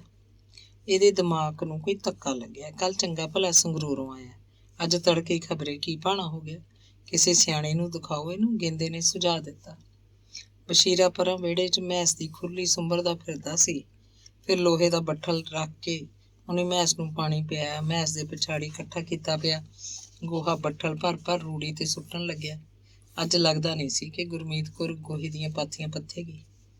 ਬਸ਼ੀਰੇ ਦਾ ਭਾਬੀ, ਤੈਨੂੰ ਬਹੁਤ ਸੁੱਖ ਹੈ। ਜਾ ਮਿਲ ਜੇਗਾ ਕਿਧਰੇ ਇੰਨਾ ਕੂਨਾ ਬੰਦਾ ਧਰਤੀ ਦੀ ਕੰਢ ਤੇ। ਮੱਦੀ ਵਿਹੜੇ 'ਚ ਫਿਰਦੇ ਬਸ਼ੀਰੇ ਵੱਲ ਝਾਕ ਰਿਹਾ ਸੀ। ਹੋਰ ਭਾਈ, ਇਹੀ ਤਾਂ ਹੈ ਇੱਕ, ਇਹਦੇ ਸਹਾਰੇ ਦਿਨ ਨਿਕਲੀ ਜਾਂਦੇ ਨੇ ਮੇਰੇ। ਗੁਰਮੀਤ ਕੌਰ ਨੇ ਨੀਵੀਂ ਪਾ ਕੇ ਹੁੰਗਾਰਾ ਭਰਿਆ। ਇਹ ਤਾਂ ਹੁਣ ਤੇਰਾ ਹੀ ਆ ਭਾਬੀ, ਤੇਰੇ ਬਿਨਾਂ ਹੋਰ ਇਹਦਾ ਕੌਣ ਆ। ਤੂੰ ਹੀ ਇਹਦੀ ਮਾਂ, ਤੂੰ ਹੀ ਇਹਦੀ ਭੈਣ, ਤੂੰ ਹੀ ਸਭ ਕੁਝ ਹੈ ਇਹਦੀ। ਗੇਂਦਾ ਆਖ ਰਿਹਾ ਸੀ। ਮੈਂ ਇਹਨੂੰ ਪਿੱਛਾ ਨਹੀਂ ਦਿੰਦੀ ਭਾਈ, ਸਾਰੀ ਉਮਰ ਰੱਖੂੰ ਜਿੰਨਾ ਚਿਰ ਜਿਉਂਦੀ ਆ। ਘਰ ਦੀ ਸਾਰੀ ਕਬੀਲਦਾਰੀ ਇਹਦੇ ਹੱਥ ਹੈ। ਇਹਨੂੰ ਪੁੱਛ ਕੇ ਦੇਖ ਲਓ ਜੇ ਝੂਠ ਬੋਲਦੀ ਹੋਵਾਂ ਮੈਂ। ਅਸੀਂ ਸਭ ਜਾਣਦੇ ਹਾਂ, ਸਾਨੂੰ ਸਾਰਾ ਗਿਆਨ ਹੈ। ਸਾਰੀ ਗੱਲ ਕਰ ਲੈਂਦਾ ਸਾਡੇ ਕੋਲ ਤਾਂ ਇਹ, ਸਾਨੂੰ ਸਭ ਪਤਾ ਹੈ। ਤਾਂ ਹੀ ਤਾਂ ਕਹੀ ਜਾਂਦੇ ਹਾਂ ਤੈਨੂੰ। ਮੱਦੀ ਨੇ ਭਰੋਸਿਆਂ ਨੂੰ ਹੋਰ ਪੱਕਾ ਕਰਨਾ ਚਾਹਿਆ। ਇੱਕ ਗੱਲ ਤੈਨੂੰ ਕਹਿ ਦਿੰਦਾ ਗੁਰਮੀਤ ਕੌਰੇ, ਬਚਿੱਤਰ ਸੋਂ ਰਾਜੀ ਹੋ ਜੇ ਵਿਚਾਰਾ, ਚੰਗੀ ਗੱਲ ਹੈ, ਪਰ ਇਹਨੇ ਤੈਨੂੰ ਸੁੱਖ ਨਹੀਂ ਦੇਣਾ। ਅਸੀਂ ਇਹਦੀ ਕੁੱਲ ਗੱਲ ਸੁਣੀ ਹੋਈ ਹੈ। ਸੰਗਰੂਰੋਂ ਇਹਦੀਆਂ ਗੱਲਾਂ ਇੱਥੇ ਪਿੰਡ 'ਚ ਪਹੁੰਚਦੀਆਂ ਰਹੀਆਂ ਨੇ। ਇਹ ਤਾਂ ਬਚ ਕੇ ਰਹੀ ਭਰਜਾਈ, ਬੰਦੇ ਦੇ ਤੱਤ ਦਾ ਕੋਈ ਪਤਾ ਨਹੀਂ ਹੁੰਦਾ, ਕਿਹਦਾ ਕੀ ਕਰ ਬਹਿੰਦਾ ਹੈ। ਗੇਂਦੇ ਨੇ ਨਵੀਂ ਕਹਾਣੀ ਛੇੜਤੀ। ਗੁਰਮੀਤ ਕੌਰ ਨੂੰ ਗੇਂਦੇ ਦੀਆਂ ਗੱਲਾਂ ਚੰਗੀਆਂ ਲੱਗੀਆਂ, ਜਿਵੇਂ ਉਹਨੇ ਉਹਦੇ ਮਨ ਦਾ ਡਰ ਇਹ ਗੱਲਾਂ ਆ ਕੇ ਨੰਗਾ ਕਰਤਾ ਹੋਵੇ। ਜਦੋਂ ਦੂਜੀ ਵਾਰ ਬਚਿੱਤਰ ਦੀ ਮੁਲਾਕਾਤ ਨੂੰ ਸੰਗਰੂਰ ਗਈ ਸੀ, ਉਦੋਂ ਉਹ ਇਹੋ ਜਿਹੀਆਂ ਚੰਦਰੀਆਂ ਗੱਲਾਂ ਉਹਨੂੰ ਆਖਦਾ ਰਿਹਾ ਸੀ, ਡਰਾਉਂਦਾ ਸੀ, ਤੇਰੇ ਡੱਕਰੇ ਵੱਡ ਕੁੱਤੇ ਗਿਰਜਾ ਮੂਹਰੇ ਸੁੱਟੂਗਾ। ਬਚਿੱਤਰ ਹਨੇਰਾ ਹੋਣ ਤੱਕ ਉਵੇਂ ਦਾ ਉਵੇਂ ਮੂੰਹ ਸਿਰ ਢੱਕੀ ਬੈਠਕ 'ਚ ਪਿਆ ਰਿਹਾ। ਪਾਸਾ ਵੀ ਨਹੀਂ ਲਿਆ ਹੋਏਗਾ। ਇੰਨੀ ਨੀਂਦ ਉਹਨੂੰ ਪਤਾ ਨਹੀਂ ਕਿੱਧਰੋਂ ਆ ਚਿੰਬੜੀ ਸੀ। ਬਸ਼ੀਰਾ ਤੇ ਗੁਰਮੀਤ ਕੌਰ ਆਪ ਰੋਟੀ ਖਾ ਚੁੱਕੇ, ਚੌਂਕੇ ਚੁੱਲ੍ਹੇ ਦਾ ਸਭ ਕਰ ਲਿਆ ਤਾਂ ਉਹ ਥਾਲੀ 'ਚ ਰੋਟੀ ਪਾ ਕੇ ਬੈਠਕ 'ਚ ਗਈ। ਬਸ਼ੀਰਾ ਉਹਨਾਂ ਦੇ ਨੇੜੇ ਤੇੜੇ ਹੀ ਕਿਧਰੇ ਸੀ। ਬਚਿੱਤਰ ਉੱਠਿਆ, ਅਗਵਾੜੀ ਲੈ ਕੇ ਗੁਰਮੀਤ ਕੌਰ ਵੱਲ ਉਪਰਾ ਝਾਕਣ ਲੱਗਿਆ। ਉਹਦੀ ਨਿਗਾਹ ਥਾਲੀ ਦੀਆਂ ਰੋਟੀਆਂ ਵੱਲ ਗਈ ਤਾਂ ਝੱਟ ਦੇ ਕੇ ਥਾਲੀ ਉਹਦੇ ਹੱਥੋਂ ਖੋਹ ਲਈ। ਦਾਲ ਦੀ ਕੌਲੀ 'ਚ ਵੱਡੀਆਂ ਬੁਰਕੀਆਂ ਡੋਬ ਕਿਸੇ ਭੁੱਖੇ ਕੁੱਤੇ ਵਾਂਗ ਰੋਟੀ ਨਿਗਲਣ ਲੱਗਿਆ, ਜਿਵੇਂ ਰੋਟੀ ਕਦੇ ਦੇਖੀ ਨਾ ਹੋਵੇ। ਉਹ 3 ਰੋਟੀਆਂ ਰੱਖ ਕੇ ਲਿਆਈ ਸੀ, 1 ਰੋਟੀ ਹੋਰ ਲਿਆਂਦੀ। ਦਾਲ ਵੀ ਤਾਂ ਇਹ ਵੀ ਖਾ ਗਿਆ। ਫਿਰ 2 ਰੋਟੀਆਂ ਹੋਰ ਖਾਧੀਆਂ, ਖਾਣੋਂ ਹਟਦਾ ਹੀ ਨਹੀਂ ਸੀ। ਭੂਰੂ ਕੁੱਤੇ ਲਈ ਪਕਾ ਕੇ ਰੱਖੀਆਂ ਰੋਟੀਆਂ ਵੀ ਉਹ ਖਾ ਗਿਆ। ਪਾਣੀ ਦਾ ਵੱਡਾ ਗਲਾਸ ਮੂੰਹ ਨੂੰ ਲਾਇਆ ਤੇ ਇੱਕੋ ਸਾਹ ਸਾਰਾ ਪਾਣੀ ਪੀਤਾ। ਬਸ਼ੀਰੇ ਨੇ ਉਹਨੂੰ ਉੱਥੋਂ ਉਠਾ ਕੇ ਦੂਜੇ ਮੰਜੇ ਤੇ ਪਾਇਆ ਤੇ ਉੱਤੇ ਰਜਾਈ ਦੇ ਦਿੱਤੀ। ਅਗਲੇ ਦਿਨ ਬਚਿੱਤਰ ਵੱਡੇ ਤੜਕੇ ਪਤਾ ਨਹੀਂ ਕਦੋਂ ਜਾਗਿਆ ਹੋਏਗਾ। ਬਾਰ ਦਾ ਕੁੰਡਾ ਲੱਗਿਆ ਹੋਇਆ ਨਹੀਂ ਸੀ। ਬੈਠਕ 'ਚ ਉਹਦਾ ਮੰਜਾ ਵੀ ਖਾਲੀ ਸੀ। ਨਾ ਚਾਹ ਨਾ ਪਾਣੀ, ਕਿੱਧਰ ਤੁਰ ਗਿਆ ਉਹ ਹੈਰਾਨ ਸੀ। ਗੁਰਮੀਤ ਕੌਰ ਨੇ ਬਸ਼ੀਰੇ ਨੂੰ ਸੂਏ ਦੇ ਪੁਲ ਤੇ ਭੇਜਿਆ, ਆਖਿਆ ਸੀ ਜਾ ਭੱਜ ਕੇ ਜਾ, ਉੱਥੇ ਬੈਠਾ ਹੋਣਾ, ਕਮਲਾ ਬੰਦਾ ਹੈ, ਐਂ ਕਰਦਾ ਹੁੰਦਾ। ਉਹ ਸੂਏ ਦੇ ਪੁਲ ਉੱਤੇ ਨਹੀਂ ਸੀ। ਉਹਨੂੰ ਡਰ ਜਾਗਿਆ ਕਿ ਕਿਤੇ ਉਹਨੇ ਸੂਏ 'ਚ ਹੀ ਛਾਲ ਨਾ ਮਾਰਤੀ ਹੋਵੇ। ਸੂਏ ਦਾ ਪਾਣੀ ਭਾਵੇਂ ਇੰਨਾ ਡੂੰਘਾ ਨਹੀਂ ਸੀ, ਪਰ ਤੈਰਨਾ ਨਾ ਜਾਣਦਾ ਬੰਦਾ ਡੁੱਬ ਸਕਦਾ ਸੀ। ਕਿਵੇਂ ਪਤਾ ਲੱਗੇ ਉਹ ਸੂਏ 'ਚ ਡੁੱਬ ਗਿਆ ਜਾਂ ਡੁੱਬ ਕੇ ਮਰ ਗਿਆ ਹੋਇਆ। ਤਾਂ ਹੁਣ ਤੱਕ ਉਹਦੀ ਲਾਸ਼ ਬਹੁਤ ਦੂਰ ਜਾ ਚੁੱਕੀ ਹੋਏਗੀ। ਬਸ਼ੀਰਾ ਪੁਲ ਤੇ ਬੈਠ ਕੇ ਇੱਧਰ ਉੱਧਰ ਆਉਂਦੇ ਜਾਂਦੇ ਬੰਦਿਆਂ ਨੂੰ ਦੇਖਣ ਲੱਗਿਆ ਤੇ ਉਮੀਦ ਕਰਦਾ ਸੀ ਕਿ ਕੋਈ ਉਹਨੂੰ ਬਚਿੱਤਰ ਬਾਰੇ ਕੁਝ ਦੱਸ ਦੇਵੇ। 2-4 ਬੰਦਿਆਂ ਨੂੰ ਉਹਨੇ ਬਚਿੱਤਰ ਬਾਰੇ ਪੁੱਛਿਆ ਵੀ, ਪਰ ਕਿਸੇ ਨੇ ਉਹਨੂੰ ਅੱਜ ਇੱਧਰ ਨਹੀਂ ਦੇਖਿਆ ਸੀ। ਜਦੋਂ ਬਸ਼ੀਰਾ ਵਾਪਸ ਗੁੱਜਰਮਲ ਦੀ ਮਸ਼ੀਨ ਕੋਲ ਆਇਆ ਤਾਂ ਉਹਨੂੰ ਮੱਦੀ ਮਿਲ ਗਿਆ। ਉਹਨੇ ਆਪ ਹੀ ਕਿਹਾ, ਬਚਿੱਤਰ ਨੂੰ ਦੇਖਦਾ ਫਿਰਦਾ ਹੋਏਗਾ। ਉਹ ਪਿਰਥੀ ਦਾਸ ਦੇ ਬੈਠਾ, ਹੁਣੇ ਆਇਆ ਮੈਂ ਉੱਥੋਂ। ਬਸ਼ੀਰੇ ਨੇ ਡੇਰੇ ਜਾ ਕੇ ਦੇਖਿਆ, ਬਚਿੱਤਰ ਨਿੰਮ ਥੱਲੇ ਬੈਠਾ ਸੁੱਕੇ ਕਾਨੇ ਦੀ ਪੂਣੀ ਵੱਟ ਰਿਹਾ ਸੀ। ਬਸ਼ੀਰਾ ਉਹਨੂੰ ਦੇਖ ਕੇ ਮੁਸਕਰਾਇਆ, ਪਰ ਉਹ ਬਸ਼ੀਰੇ ਵੱਲ ਝਾਕਿਆ ਨਹੀਂ। ਝਾਕਿਆ ਹੋਏਗਾ ਤਾਂ ਸਿਆਣਿਆਂ ਨਹੀਂ। ਉਵੇਂ ਦਾ ਉਵੇਂ ਦੋਵੇਂ ਹੱਥਾਂ ਦੀਆਂ ਹਥੇਲੀਆਂ 'ਚ ਕਾਨੇ ਨੂੰ ਘੁਮਾ ਰਿਹਾ ਸੀ। ਬਾਂਹ ਫੜ ਕੇ ਬਸ਼ੀਰਾ ਉਹਨੂੰ ਘਰ ਲੈ ਆਇਆ, ਚਾਹ ਦੀ ਗੜਵੀ ਭਰ ਕੇ ਦਿੱਤੀ। ਉਹ ਚਾਹ ਹੀ ਪੀ ਜਾ ਰਿਹਾ ਸੀ, ਕੌਲੀ ਭਰਦਾ ਪੀ ਲੈਂਦਾ। ਗੁਰਮੀਤ ਕੌਰ ਉਹਨੂੰ ਕਿਸੇ ਡਾਕਟਰ ਕੋਲ ਨਹੀਂ ਲੈ ਕੇ ਗਈ, ਕੋਈ ਸਿਆਣਾ ਘਰ ਨਹੀਂ ਲਿਆਂਦਾ।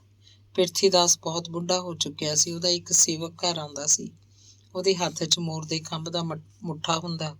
ਤੀਜੇ ਦਿਨ ਉਹ ਝਾੜਾ ਪਾ ਜਾਂਦਾ। ਬਚਿੱਤਰ ਦਾ ਪਤਾ ਨਹੀਂ ਲੱਗਦਾ ਸੀ ਕਿ ਉਹ ਠੀਕ ਹੋ ਰਿਹਾ ਹੈ ਜਾਂ ਹੋਰ ਕਮਲਾ। ਉਹ ਕੁਝ ਡੋਲਦਾ ਵਿਗਾੜਦਾ ਨਹੀਂ ਸੀ, ਅਬਾ ਤਬਾ ਨਹੀਂ ਬੋਲਦਾ ਸੀ। ਅਸਲ 'ਚ ਤਾਂ ਉਹ ਬੋਲਦਾ ਹੀ ਨਹੀਂ ਸੀ। ਕਦੇ ਕਦੇ ਗੁਣ ਕਰਦਾ, ਉਹਦੀ ਕੋਈ ਸਮਝ ਨਾ ਆਉਂਦੀ ਕੀ ਬੋਲਦਾ, ਜਿਵੇਂ ਆਪਣੇ ਆਪ ਨੂੰ ਹੀ ਬੋਲਦਾ ਹੋਵੇ। ਨਾ ਉਹ ਕਿਸੇ ਨੂੰ ਕੁਝ ਆਖਦਾ, ਨਾ ਕਿਸੇ ਦੀ ਕੋਈ ਗੱਲ ਸੁਣਦਾ। ਉਹਨੂੰ ਘਰ ਦੀ ਪਛਾਣ ਜ਼ਰੂਰ ਸੀ, ਕਿਸੇ ਦੇ ਘਰ ਨਹੀਂ ਜਾਂਦਾ ਸੀ। ਕਿਧਰੇ ਵੀ ਤੁਰ ਫਿਰ ਆਉਂਦਾ, ਆਖਰ ਨੂੰ ਆਪਣੇ ਘਰ ਆ ਜਾਂਦਾ। ਆਪਣੇ ਘਰ 'ਚ ਵੀ ਉਹਨੂੰ ਸਿਰਫ ਬੈਠਕ ਦੀ ਪਛਾਣ ਸੀ। ਨਾ ਉਹ ਕਦੇ ਵਰਾਂਡੇ ਜਾਂ ਰਸੋਈ 'ਚ ਗਿਆ, ਨਾ ਸਬਾਤ ਦੇਖੀ ਉਹਨੇ।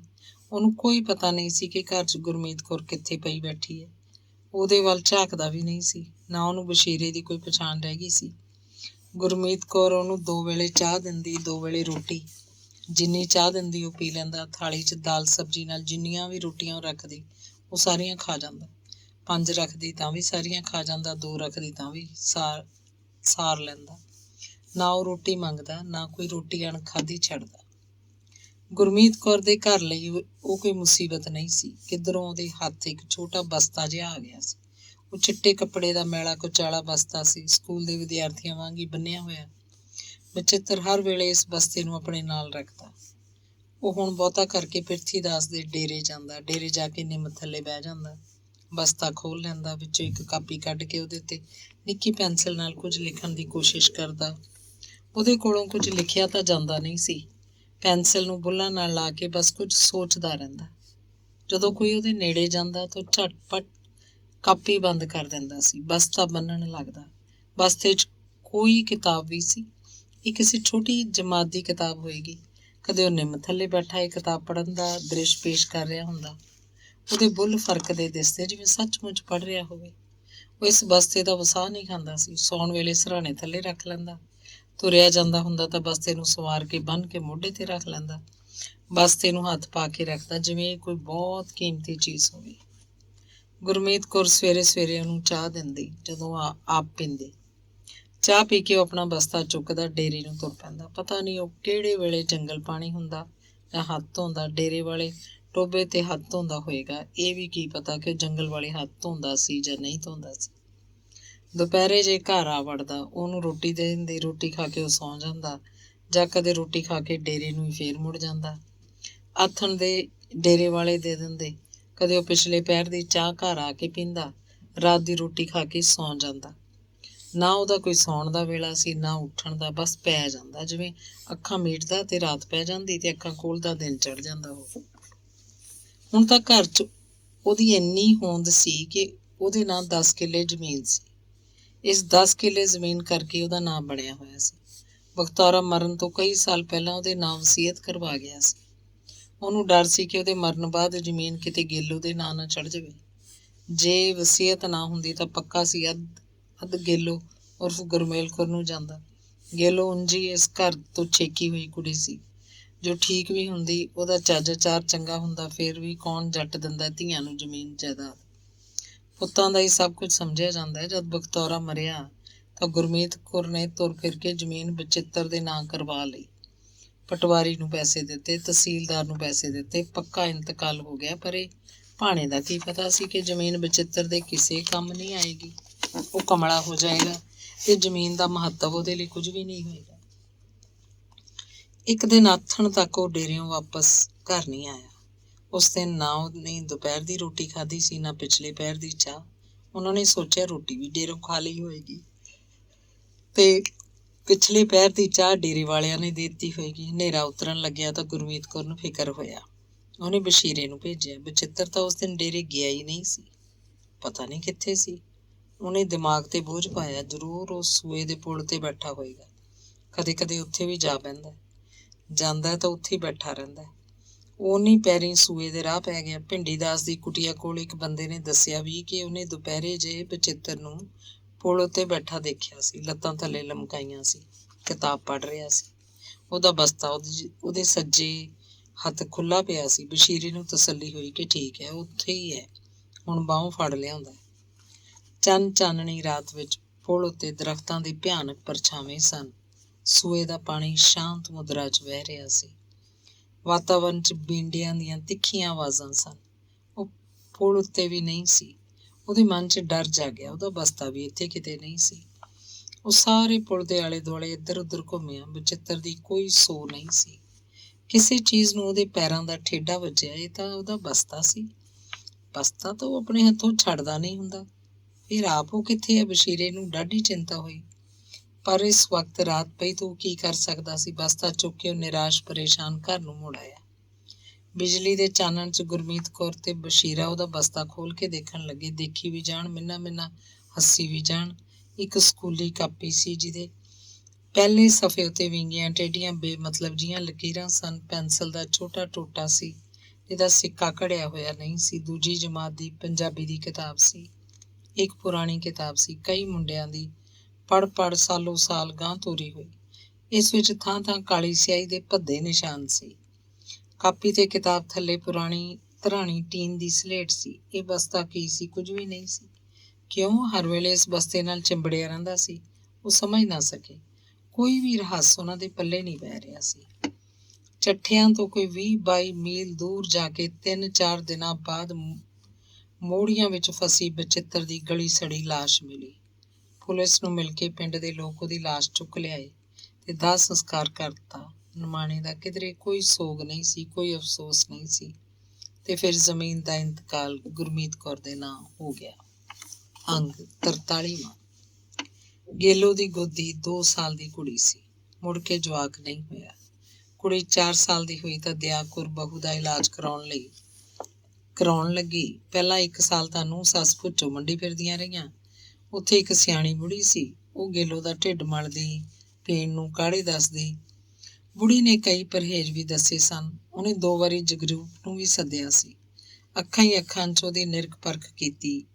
ਉਹਨੂੰ ਇਕੱਲੇ ਨੂੰ ਪਰਾਂ ਲਿਜਾ ਕੇ ਕੁਝ ਗੱਲਾਂ ਪੁੱਛੀਆਂ, ਕੁਝ ਗੱਲਾਂ ਦੱਸੀਆਂ ਸੀ। ਜਗਰੂਪ ਹਰ ਵਾਰ ਹੱਸਦਾ ਮੁਸਕਰਾਉਂਦਾ ਪਿੰਡ ਨੂੰ ਵਾਪਸ ਆ ਜਾਂਦਾ ਸੀ। ਸਿਆਣੀ ਬੁੜੀ ਨੇ ਦਿਆ ਕੌਰ ਨੂੰ ਲੁੱਟਿਆ ਵੀ ਬਹੁਤ। ਹਰ ਵਾਰ ਰੁਪਈਆਂ ਦਾ ਧਰਾ ਲੈਂਦੀ, ਪਰ ਦਿਆ ਕੌਰ ਦੇ ਪੱਲੇ ਕੱਖ ਨਹੀਂ ਪਿਆ। ਫਿਰ ਉਹ ਬਠਿੰਡੇ ਜਾਣ ਲੱਗੀ। ਬਠਿੰਡੇ ਮਾਲ ਰੋਡ ਉੱਤੇ ਲੇਡੀ ਡਾਕਟਰ ਦਾ ਵੱਡਾ ਨਰਸਿੰਗ ਹੋਮ ਸੀ। ਡਾਕਟਰ ਗੁਰਚਰਨ ਕੌਰ ਦੇ ਹੱਥ ਜਸ ਸੀ। ਇਲਾਕੇ ਦੇ ਅਨੇਕਾਂ ਕੇਸ ਉਹਦੇ ਕੋਲ ਆਉਂਦੇ ਸੀ। ਉਹਨੇ ਚੰਡੀਗੜ੍ਹ, ਲੁਧਿਆਣੇ ਦੇ ਵਿਗੜੇ ਕੇਸ ਸਵਾਰੇ ਸਨ। ਜ਼ੁਬਾਨ ਦੀ ਮਿੱਠੀ ਸੀ। ਅੱਧਾ ਆਰਾਮ ਤਾਂ ਉਹਦੀਆਂ ਗੱਲਾਂ ਸੁਣ ਕੇ ਹੀ ਅਗਲੀ ਨੂੰ ਆ ਜਾਂਦਾ, ਪਰ ਫੀਸ ਠੋਕ ਵਜਾ ਕੇ ਲੈਂਦੀ। ਪੈਸੇ ਲੈਣ ਵੇਲੇ ਉਹਦੇ ਕੋਲ ਕੋਈ ਲਿਹਾਜ਼ ਨਹੀਂ ਸੀ, ਪਰ ਐਨ ਹਿਸਾਬ ਕਿਤਾਬ ਕਰਕੇ ਪੈਸੇ ਲੈਂਦੀ। ਠੱਗਦੀ ਨਹੀਂ ਸੀ, ਅਗਲੇ ਨੂੰ ਪੂਰਾ ਜਚਾ ਦਿੰਦੀ। ਇਲਾਜ ਸ਼ੁਰੂ ਕਰ ਦਿੰਦੇ ਹਾਂ, ਸ਼ਫਾ ਵਾਹਿਗੁਰੂ ਦੇ ਹੱਥ ਹੈ, ਉਹ ਸੱਚੇ ਪਾਤਸ਼ਾਹ ਦੇ। ਗੁਰਚਰਨ ਕੌਰ ਨੇ ਦਿਆ ਕੌਰ ਨੂੰ ਆਖਿਆ। ਗੇਲੋ ਦੇ ਸਾਰੇ ਟੈਸਟ ਹੋ ਚੁੱਕੇ ਸੀ, ਐਕਸਰੇ ਵੀ ਲਏ ਸੀ। ਬਸ ਇੱਕ ਮੁੰਡਾ ਹੋ ਜੇ ਭੈਣ ਜੀ। ਪਹਿਲਾਂ ਕੁੜੀ ਹੈ, ਕੁੜੀ ਦਾ ਕੀ ਹੁੰਦਾ, ਬਗਾਨਾ ਧਨ ਹੈ, ਆਪਦੇ ਘਰ ਨੂੰ ਉੱਠ ਜੂਗੀ। ਦਿਆ ਕੌਰ ਨੇ ਹੱਥ ਜੋੜੇ। ਮੁੰਡਾ ਕੁੜੀ ਇਹ ਵੀ ਵਾਹਿਗੁਰੂ ਦੇ ਹੱਥ ਹੈ, ਆਪਾਂ ਇਲਾਜ ਸ਼ੁਰੂ ਕਰਦੇ ਹਾਂ, ਠੀਕ ਹੈ। 1 ਸਾਲ ਉਹ ਗੁਰਚਰਨ ਕੌਰ ਦੇ ਗਈਆਂ ਸਨ। ਮਹਿੰਗੇ ਟੀਕੇ ਲੱਗਦੇ ਰਹੇ। ਪੀਣ ਵਾਲੀਆਂ ਦਵਾਈਆਂ ਦਾ ਅੰਤ ਨਹੀਂ ਸੀ। ਘਰ 'ਚ ਖਾਲੀ ਬੋਤਲਾਂ ਦੇ ਢੇਰ ਲੱਗਣ ਲੱਗੇ। ਗੋਲੀਆਂ ਖਾ ਗੇਲੋ ਦਾ ਨੱਕ ਮੁੜ ਗਿਆ। ਹਰ ਵੇਲੇ ਜੀਭ ਬੇਸੁਆਦ ਬਣੀ ਰਹਿੰਦੀ, ਪਰ ਕੋਈ ਲਾਭ ਨਹੀਂ ਹੋਇਆ। ਗੁਰਚਰਨ ਕੌਰ ਨੇ ਇੱਕ ਦਿਨ ਜਗਰੂਪ ਨੂੰ ਵੀ ਬੁਲਾਇਆ ਸੀ। ਉਹਦੇ ਕੁਝ ਟੈਸਟ ਹੋਏ ਸੀ, ਉਸ 'ਚ ਕੋਈ ਨੁਕਸ ਨਹੀਂ ਸੀ। ਗੁਰਚਰਨ ਕੌਰ ਦਾ ਸੁਭਾਅ ਖੁੱਲ੍ਹਾ ਸੀ। ਜਗਰੂਪ ਨੂੰ ਕਹਿਣ ਲੱਗੀ, ਨਿਰਾਪੁਰਾ ਸਾਧਾਂ ਦੇ ਬਚਨਾਂ ਤੇ ਨਾ ਰਹੀ। ਜਗਰੂਪ ਨੇ ਸ਼ਰਮ ਮੰਨੀ ਸੀ। ਤੇਰੀਆਂ ਜਾਬਾਂ ਅੰਦਰ ਨੂੰ ਕਿਉਂ ਵੜੀਆਂ ਪਈਆਂ ਨੇ? ਤੇਰੀ ਉਮਰ ਐਡੀ ਵੱਡੀ ਤਾਂ ਲੱਗਦੀ ਨਹੀਂ। ਗੁਰਚਰਨ ਉਹਦੇ ਵੱਲ ਗੌਰ ਨਾਲ ਝਾਕ ਰਹੀ ਸੀ। ਨਸ਼ਾ ਕਰਦਾ ਭੈਣ ਜੀ, ਗੇਲੋ ਹੌਲੀ ਦੇ ਕੇ ਡਾਕਟਰਨੀ ਦੇ ਕੰਨ ਕੋਲ ਹੋ ਕੇ ਬੋਲੀ। ਗੁਰਚਰਨ ਕੌਰ ਫਿਰ ਵੀ ਜਗਰੂਪ ਵੱਲ ਝਾਕਦੀ ਰਹੀ। ਗੇਲੋ ਨੂੰ ਕਹਿਣ ਲੱਗੀ, ਫਿਰ ਤਾਂ ਇਹ ਕਦੇ ਹੀ ਜਾਂ ਖਾਲੀ ਝੂਟਦਾ ਰਹਿੰਦਾ ਹੋਣਾ। ਸਾਰੇ ਨਸ਼ਾ ਪੱਤਾ ਕਰਨ ਵਾਲੇ ਮੁੰਡਿਆਂ ਦਾ ਇਹੀ ਹਾਲ ਹੈ। ਸਾਡਾ ਤਾਂ ਨਿੱਤ ਵਾਹ ਪੈਂਦਾ ਭਾਈ। ਹੋਰ ਆਹ ਕੁੜੀ ਪਤਾ ਨਹੀਂ ਕਿਵੇਂ ਢਿੱਡ 'ਚ ਪੈ ਗਈ, ਨਹੀਂ ਤਾਂ ਇਹ ਬਸ ਐਂ ਹੀ ਹੈ। ਗੇਲੋ ਅੱਖਾਂ ਪੂੰਝ ਰਹੀ ਸੀ। ਗੁਰਚਰਨ ਕੌਰ ਨੇ ਜਗਰੂਪ ਨੂੰ ਨੇੜੇ ਬੁਲਾਇਆ, ਹੌਲੀ ਹੌਲੀ ਸਮਝਾਇਆ। ਕੀ ਆਖਿਆ ਤੈਨੂੰ? ਵੀ ਸਾਧਾਂ ਦੇ ਬਚਨਾਂ ਤੇ ਨਾ ਰਹੀ, ਨਾਲੇ ਨਸ਼ਾ ਛੱਡ ਦੇ। ਜਿੰਨਾ ਚਿਰ ਜਵਾਕ ਢਿੱਡ ਨਹੀਂ ਪੈਂਦਾ। ਪੁੱਛਣ ਲੱਗੀ ਕਿ ਕੀ ਖਾਣਾ ਹੁੰਦਾ? ਫੀਮ ਖਾਣਾ? ਨਾ ਜੀ। ਕੋਰੈਕਸ ਪੀਣਾ? Fancy drill? ਮੈਂ ਤਾਂ ਇਹ ਚੀਜ਼ਾਂ ਦੇਖੀਆਂ ਨਹੀਂ ਕਦੇ। ਹੋਰ ਕੀ ਖਾਣਾ? ਭੁੱਕੀ ਜੀ ਕਦੇ ਕਦੇ, ਜਾਂ ਦਾਰੂ ਜੀ ਕਦੇ ਕਦੇ। ਘੱਟ ਕਰ ਦੇ, ਕਿੱਡਾ ਸੋਹਣਾ ਸਰੀਰ ਹੈ ਤੇਰਾ, ਕਿਉਂ ਗਾਲਦਾ? ਗੁਰਚਰਨ ਕੌਰ ਨੇ ਬਹੁਤ ਪਿਆਰ ਨਾਲ ਸਮਝਾਇਆ। ਚੰਗਾ ਜੀ, ਛੱਡ ਦਿੰਦਾ ਬਸ ਸਭ ਕੁਛ। ਸਭ ਤੋਂ ਵਧੀਆ ਨਸ਼ਾ ਤੈਨੂੰ ਦੱਸਾਂ, ਉਹ ਕਰਿਆ ਕਰ। ਗੁਰਚਰਨ ਕੌਰ ਖੁਦ ਵੀ ਮੁਸਕਰਾ ਰਹੀ ਸੀ। ਬੰਦੇ ਦਾ ਸਭ ਤੋਂ ਵਧੀਆ ਨਸ਼ਾ ਉਹਦੀ ਤੀਵੀਂ ਹੈ, ਏਦੋਂ ਉੱਤੇ ਦੀ ਕੋਈ ਨਸ਼ਾ ਨਹੀਂ। ਕਿਵੇਂ ਜੀ? ਤੂੰ ਥੋੜਾ ਜਿਹਾ ਬੁੱਧੂ ਵੀ ਹੈ, ਕਹਿਣ ਲੱਗੀ। ਗੁਰਮੇਲ, ਤੂੰ ਆਪ ਹੀ ਸਮਝਾ ਭਾਈ ਇਹਨੂੰ। ਦਿਆ ਕੌਰ ਦੂਰ ਬੈਂਚ ਤੇ ਬੈਠੀ, ਜਿਵੇਂ ਅੱਖਾਂ ਨਾਲ ਹੀ ਉਹਨਾਂ ਦੀਆਂ ਗੱਲਾਂ ਸੁਣਦੀ ਹੋਵੇ। ਜਗਰੂਪ ਨੂੰ ਤਾਂ ਕੀ ਪੁੱਛਣਾ ਸੀ, ਉਹਨੇ ਬੱਸ ਵਿੱਚ ਗੇਲੋ ਨੂੰ ਵੀ ਕੋਈ ਗੱਲ ਨਹੀਂ ਪੁੱਛੀ। ਡਾਕਟਰ ਨੇ ਕੀ ਆਖ ਰਹੀ ਸੀ? ਅੰਗ 44ਵਾਂ। ਦਿਆ ਕੌਰ ਪੋਤੇ ਨੂੰ ਤਰਸਦੀ ਮਰ ਗਈ। ਅਸਲ 'ਚ ਤੁਹਾਨੂੰ ਇਹੀ ਵੱਡਾ ਝੋਰਾ ਸੀ। ਆਖਦੀ ਹੁੰਦੀ, ਸੂਬੇਦਾਰ ਕੱਲਾ ਸੀ, ਫਿਰ ਮੇਰੇ ਇਹ ਕੱਲਾ ਜਗਰੂਪ ਸੁਣ।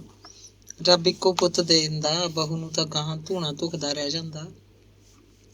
ਲੜੀ ਜੁੜੀ ਰਹਿੰਦੀ, ਜ਼ਮੀਨ ਘਰ 'ਚ ਰਹਿੰਦੀ। ਹੁਣ ਖਬਰੇ ਕੋਈ ਬਗਾਨਾ ਪੁੱਤ ਕਿੱਥੋਂ ਦਾ ਆ ਕੇ ਬੈਠੂ। ਔਤ ਨਪੁੱਤੇ ਹੀ ਵੱਜਣਾ ਇੱਕ ਦਿਨ। ਇਹ ਮੇਰੇ ਰਾਮ, ਤੂੰ ਕੌਣ ਕੀਤੀ ਆ ਸਾਡੇ ਨਾਲ? ਸੱਸ ਦੀਆਂ ਗੱਲਾਂ ਸੁਣ ਕੇ ਗੇਲੋ ਪਰ ਅੱਖੋਂ ਪਾਣੀ ਡੇਗਦੀ ਰਹਿੰਦੀ। ਕੁਦਰਤ ਸੀ, ਉਹਦੇ ਆਪਣੇ ਵੱਸ ਦੀ ਗੱਲ ਨਹੀਂ ਸੀ। ਹਿੰਮਤ ਸਿੰਘ ਨੂੰ ਦੂਰਾ ਗਮ ਸੀ। ਇੱਕ ਗਮ ਲੜੀ ਨਾਲ ਲੜੀ ਦਾ ਨਾ ਜੁੜਨ ਦਾ, ਦੂਜਾ ਵੱਡਾ ਗਮ ਜਗਰੂਪ ਚੱਜਦਾ ਨਾ ਹਾਲ ਦਾ। ਪੜ੍ਹਿਆ ਉਹ ਨਹੀਂ, ਖੇਤੀ 'ਚ ਸਵਾਰ ਕੇ ਨਹੀਂ ਪਿਆ। ਭੁੱਕੀਆਂ ਖਾ ਖਾ ਆਪਣਾ ਸਰੀਰ ਗਾਲੀ ਜਾਂਦਾ। ਕਦੇ ਉਹ ਬਹੁਤ ਖਿੱਝ ਜਾਂਦਾ, ਮਨ ਨਾਲ ਗੱਲਾਂ ਕਰਦਾ। ਪੋਤਾ ਨਾ ਹੋਣ ਦੀ ਕਹਾਣੀ ਤਾਂ ਗਈ ਕਿਧਰੇ। ਇਹ ਜਗਰੂਪ ਵੀ ਜੇ ਨਾ ਜੰਮਦਾ ਤਾਂ ਕੀ ਥੋੜ੍ਹਿਆ ਪਿਆ ਸੀ। ਇਦੋਂ ਤਾਂ ਬੰਦਾ ਬੇਔਲਾਦ ਹੀ ਮਰ ਜਾਏ ਚੰਗਾ। ਹਿੰਮਤ ਸਿੰਘ ਇੰਨਾ ਬੁੱਢਾ ਨਹੀਂ ਸੀ, ਪਰ ਉਹਦੇ ਹੱਡ ਪ੍ਰਾਣ ਹਾਰੇ ਪਏ ਸੀ। ਉਹ ਚਿੰਤਾ ਬਹੁਤ ਕਰਦਾ। ਭਵਿੱਖ 'ਚ ਉਹਦੇ ਸਾਹਮਣੇ ਕੁਝ ਵੀ ਨਹੀਂ ਰਹਿ ਗਿਆ ਸੀ। ਬਸ 60 ਕਿੱਲੇ ਜ਼ਮੀਨ ਹੀ ਜ਼ਮੀਨ। ਵੱਡੀ ਗੱਲ ਦਿਆ ਕੌਰ ਨਹੀਂ ਸੀ ਤਾਂ ਕੁਝ ਵੀ ਨਹੀਂ ਸੀ। ਤੀਵੀਂ ਨਾਲ ਹੀ ਸੰਸਾਰ ਹੁੰਦਾ। ਦਿਆ ਕੌਰ ਬਗੈਰ ਉਹਦਾ ਸੰਸਾਰ ਘੁੱਪ ਹਨੇਰ ਸੀ। ਉਹ ਜਿਉਂਦੀ ਸੀ ਤਾਂ ਤੀਵੀਂ ਪੁਰਸ਼ ਦੋਵੇਂ ਬੈਠ ਕੇ ਦੁੱਖ ਸੁੱਖ ਫਰੋਲ ਲੈਂਦੇ।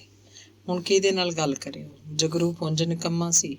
ਗੁਰਮੇਲ ਕੌਰ ਨੂੰਹ ਨਾਲ ਕੀ ਗੱਲ ਕਰਦਾ ਉਹ? ਬਹੂ ਨੂੰ ਉਹਦੇ ਦੁੱਖਾਂ ਦੀ ਕੀ ਜਾਣਕਾਰੀ ਹੋ ਸਕਦੀ ਸੀ?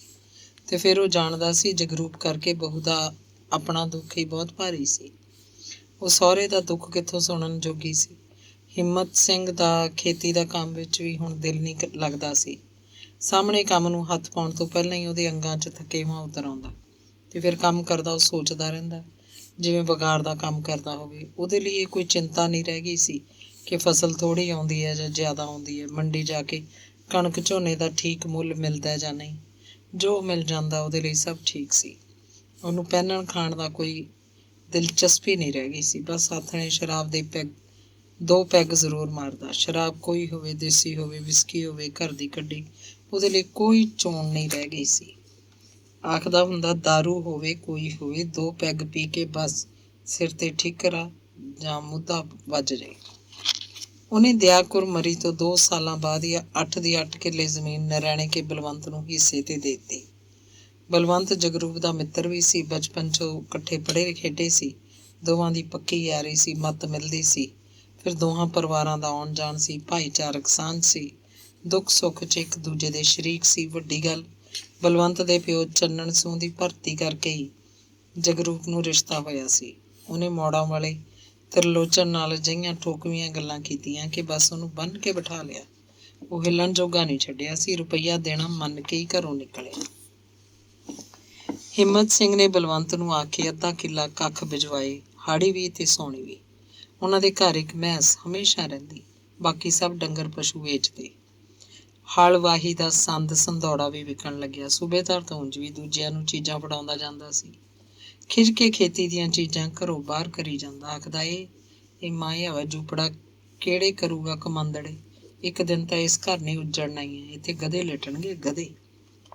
ਮੱਝ ਦਾ ਸਾਰਾ ਕੰਮ ਧੰਦਾ ਗੁਰਮੇਲ ਕੌਰ ਕਰਦੀ। ਉਹੀ ਕੱਖ ਪਾਉਂਦੀ, ਉਹੀ ਉਹਦਾ ਗੋਹਾ ਕੂੜਾ ਕਰਦੀ, ਉਹੀ ਧਾਰ ਕੱਢਦੀ, ਦੁੱਧ ਬਾਅਦ ਸਾਂਭਦੀ।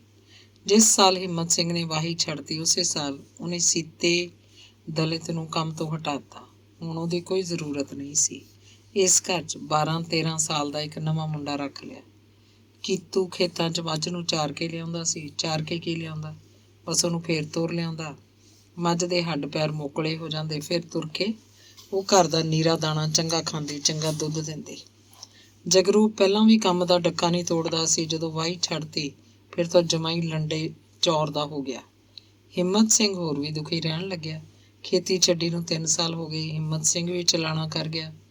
ਫਿਰ ਗੇਲੋ ਹੀ ਘਰ ਦਾ ਮਾਲਕਣ ਬਣ ਗਈ। ਮੈਂਸ ਸੀ, ਮੈਂਸ ਦੀ ਸਾਂਭਣ ਲਈ ਦਲਿਤਾਂ ਦਾ ਮੁੰਡਾ ਕੀਤੂ ਜਗਰੂਪ ਸਰਦਾਰਾਂ ਦਾ ਕਾਕਾ ਬਣਿਆ ਰਹਿੰਦਾ। ਆਥਣ ਵੇਲੇ ਕਿਧਰੋਂ ਸ਼ਰਾਬ ਨਾਲ ਡੱਕ ਕੇ ਆਉਂਦਾ, ਚੰਗਾ ਖਾਣ ਨੂੰ ਮੰਗਦਾ।